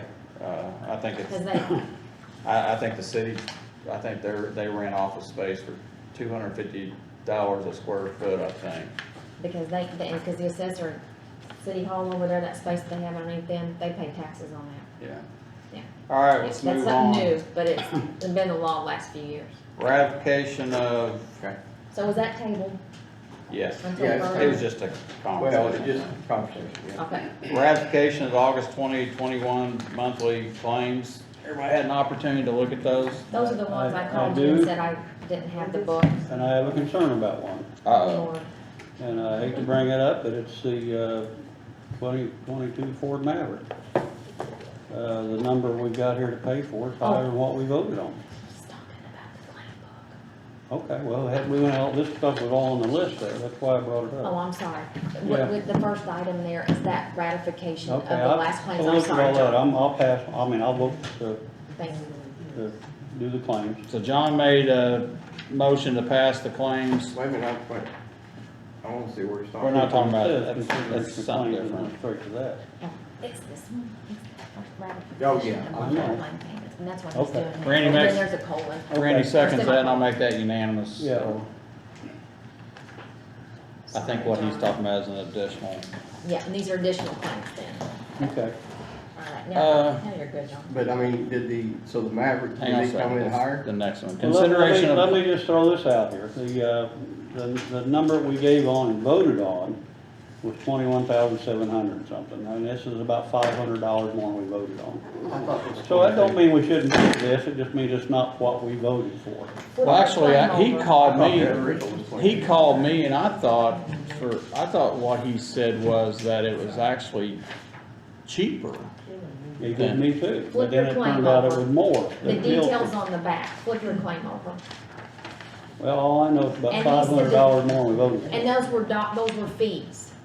Like the excise The tax. docking fees and all that, and there's no tax that we've paid. But he said the little bit of difference there in that and what you approved was due to fees, and it's probably outlined on the back of that. He wanted me to tell you that they'll realize that there's a little bit of price change and that there are additional fees that they charged Yeah, on that was not Anymore, part of the they- quote.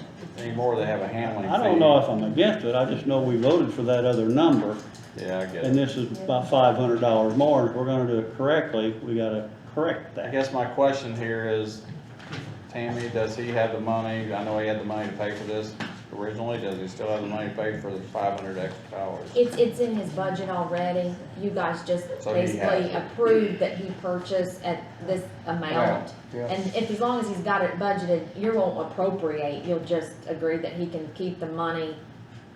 He can transfer and use So his do we- funds for that entire purchase. So we need a motion to say that, to add the additional, Basically, you're just approving the payment of the 2211. You don't have to do anything about the money other than approve the payment unless you disagree and you Well, want what to I go back. disagree and- about, that's not the number Yeah. we voted on.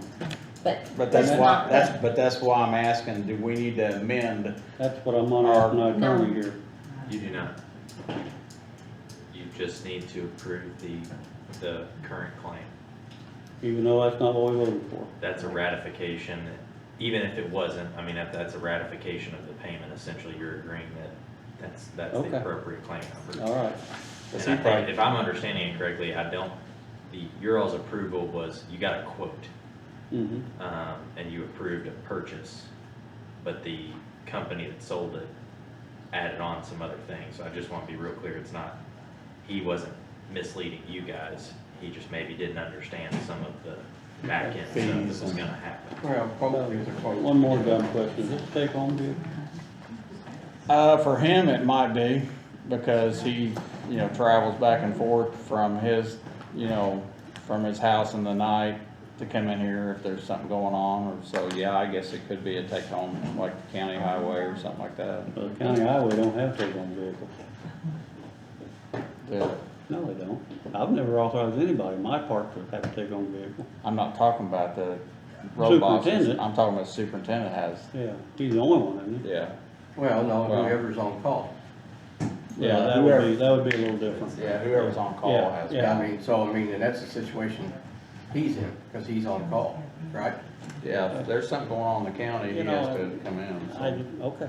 No, I'm No, okay I with mean, this. I wanna make sure we're clear and the public knows what we're doing. Oh, yeah. Yeah, I get that. but I We're mean, allowing him to have a take-home vehicle. Yeah. Okay. Well, if I'm overlooking something, say. and quite honestly, I don't have a problem with him parking it, but here's where the problem's gonna be. Where's he gonna park it that it's not gonna get vandalized or something else?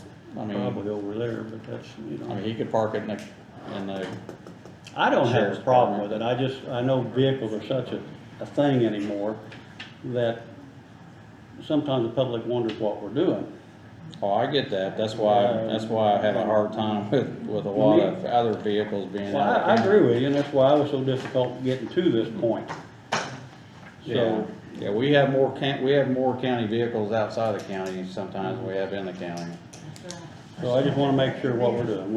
I'll vote for this, by the way, I wanna make sure we're doing it legally. Well, we just need a motion to accept the ratification of this, or I guess. You would just need a motion to accept the additional claims. Yeah. Okay, and I'll make that motion. John makes it, I second. Randy seconds, I'll make that unanimous to accept the consideration of claims for Jim O'Neill Ford. Okay, so John motion to pay, and then I'm gonna save all these for you to sign after the meeting, okay, Mike? Maybe. The Jack, I guess that's how you say that, LLC property tax refund of $9,224.12. Okay, you've got a copy of that, that's a hand calculated refund, because, and I could go into the detail, but I'm not gonna bore you with that, but anyway, over 3 tax assessment years, the parking lot at TerraTech was not included in the tax abatement, and they like to brag to their management company that I found you $9,000 that the county had overbilled you on an abatement process. So anyway, this is something that I'm asking to be approved for Friday's urgent claims and not delay it till the October payments. So I'm just asking So this is a reimbursement. it's a reimbursement of property taxes. Okay. Accept a motion. I'll Randy second. makes a motion, John seconds, so I'll make that unanimous. Bitume Supply Company LLC, looks like $313,367. $243,313.67. Okay. and- What was that one for? Those are, the $243,313.60 is the total I of the see. 2 bitumen supplies. And this is for your paving that has been completed, the materials that, this is a Community big. Crossing. Yeah, and they need it Friday, if you can get this to them, and that's what Kevin told you he's updated on. So I have that one, so we can Okay. get these out Friday. You probably just addressed this, and I didn't hear you, but you are saying that the two total is 243,000, not two.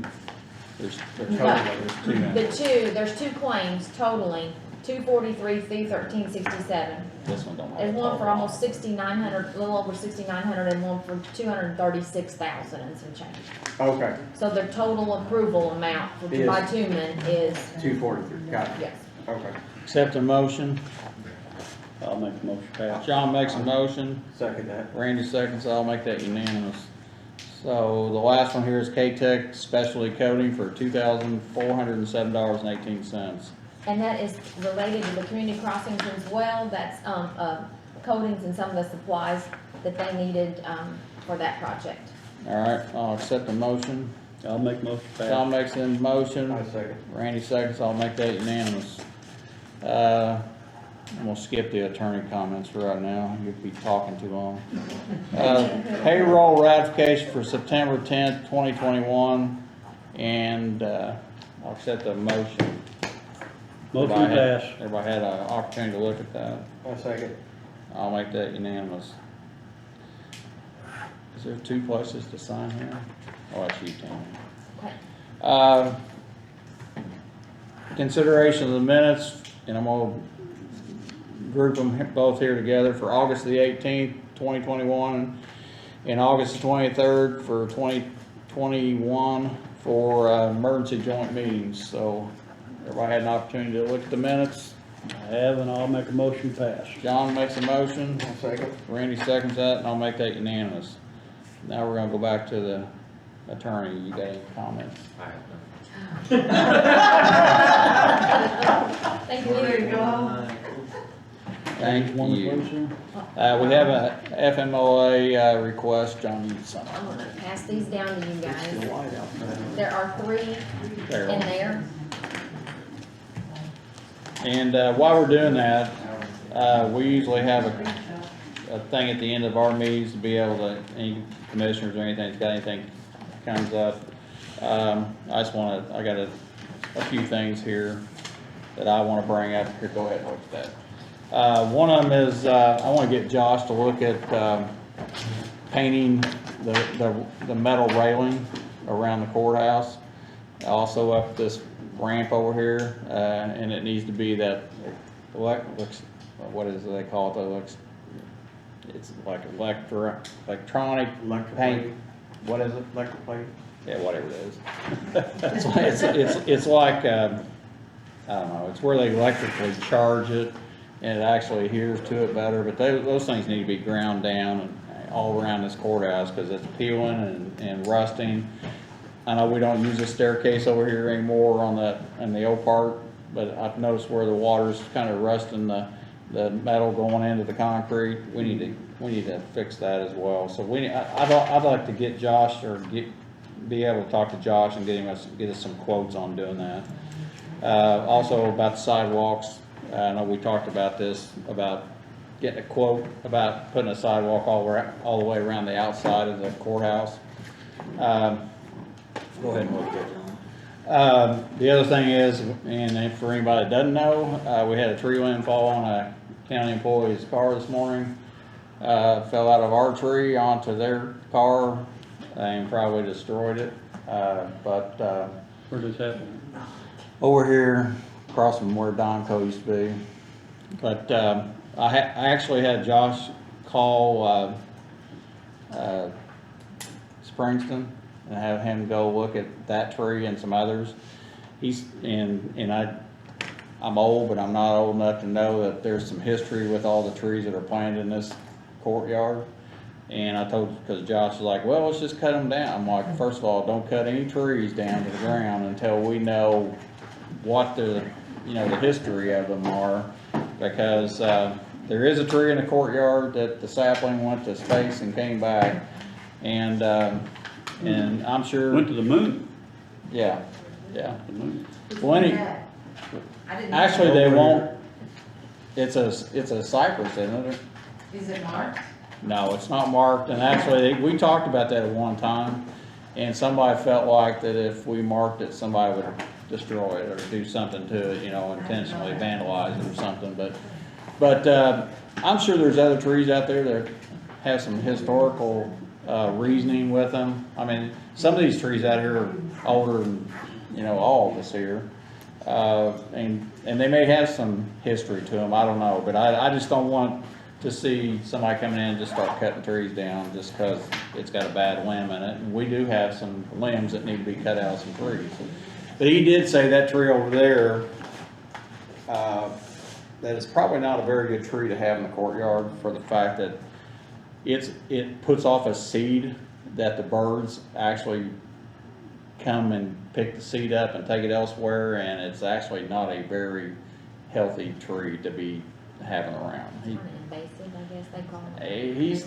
He said something, and so, but I don't know the history of it. So anyway, we need to look at that and get it, have somebody, give us a report on the You trees. already asked Tom to check out all these trees, have you? Yes. That'd be where I'll go. Wherever Tom wants to go, where I'll go. Yeah. I want to bring one thing up, and I'm not trying to sway anybody's decision on anything, I just want to throw this out there. That tree to be cut back would have to, if you decide to go that route, will have to be in late winter, early spring, or it'll kill it. Yeah. So. The sap's not running. Right. Yeah. Whatever Tom thinks, he's the expert. I did ask him to look at all the trees in the courtyard and see what needed to happen, Well, I saw one of the loggers out the other day checking trees all out in the courtyard. well, yeah, Right. they had him come up here and look at it, and that's what he said, oh yeah, we need to cut several trees down. That's 4 or 5 days ago. And I'm like, no, we're not cutting trees down. I said, do not cut a tree unless it comes through the commissioners, so. Let's see, I think that's pretty much all I had. I would Do say. you have the information on any of the trees here? I don't know if I do or not. I don't know, I might be able to dig up some old files, maybe I'd say somebody's. you probably pull up some old pictures out of the historical books and see some Area of planning those, some of those probably trees are still here. They, good. Yeah, yeah, I'm sure you would. He just said that to be mean. All right, we have, what, 3 requests for Three FMLA? requests. I need a motion to sign those, so. My second. All right, I'll make that unanimous, so that's, I don't have anything else, anybody else got anything? No, thank goodness. Zach, you got anything? No, I don't have it. I wanna know, was you serious about Green Acres, everything but doing Tracy's? Just Yeah, bypass him and just waste it? I'll entertain a motion to close the meeting. I'll make that motion. Randy makes a motion. John? I second it. I'll I'm make too that busy unanimous. laughing at Tracy back there. It's only 8 o'clock. Time, Tracy.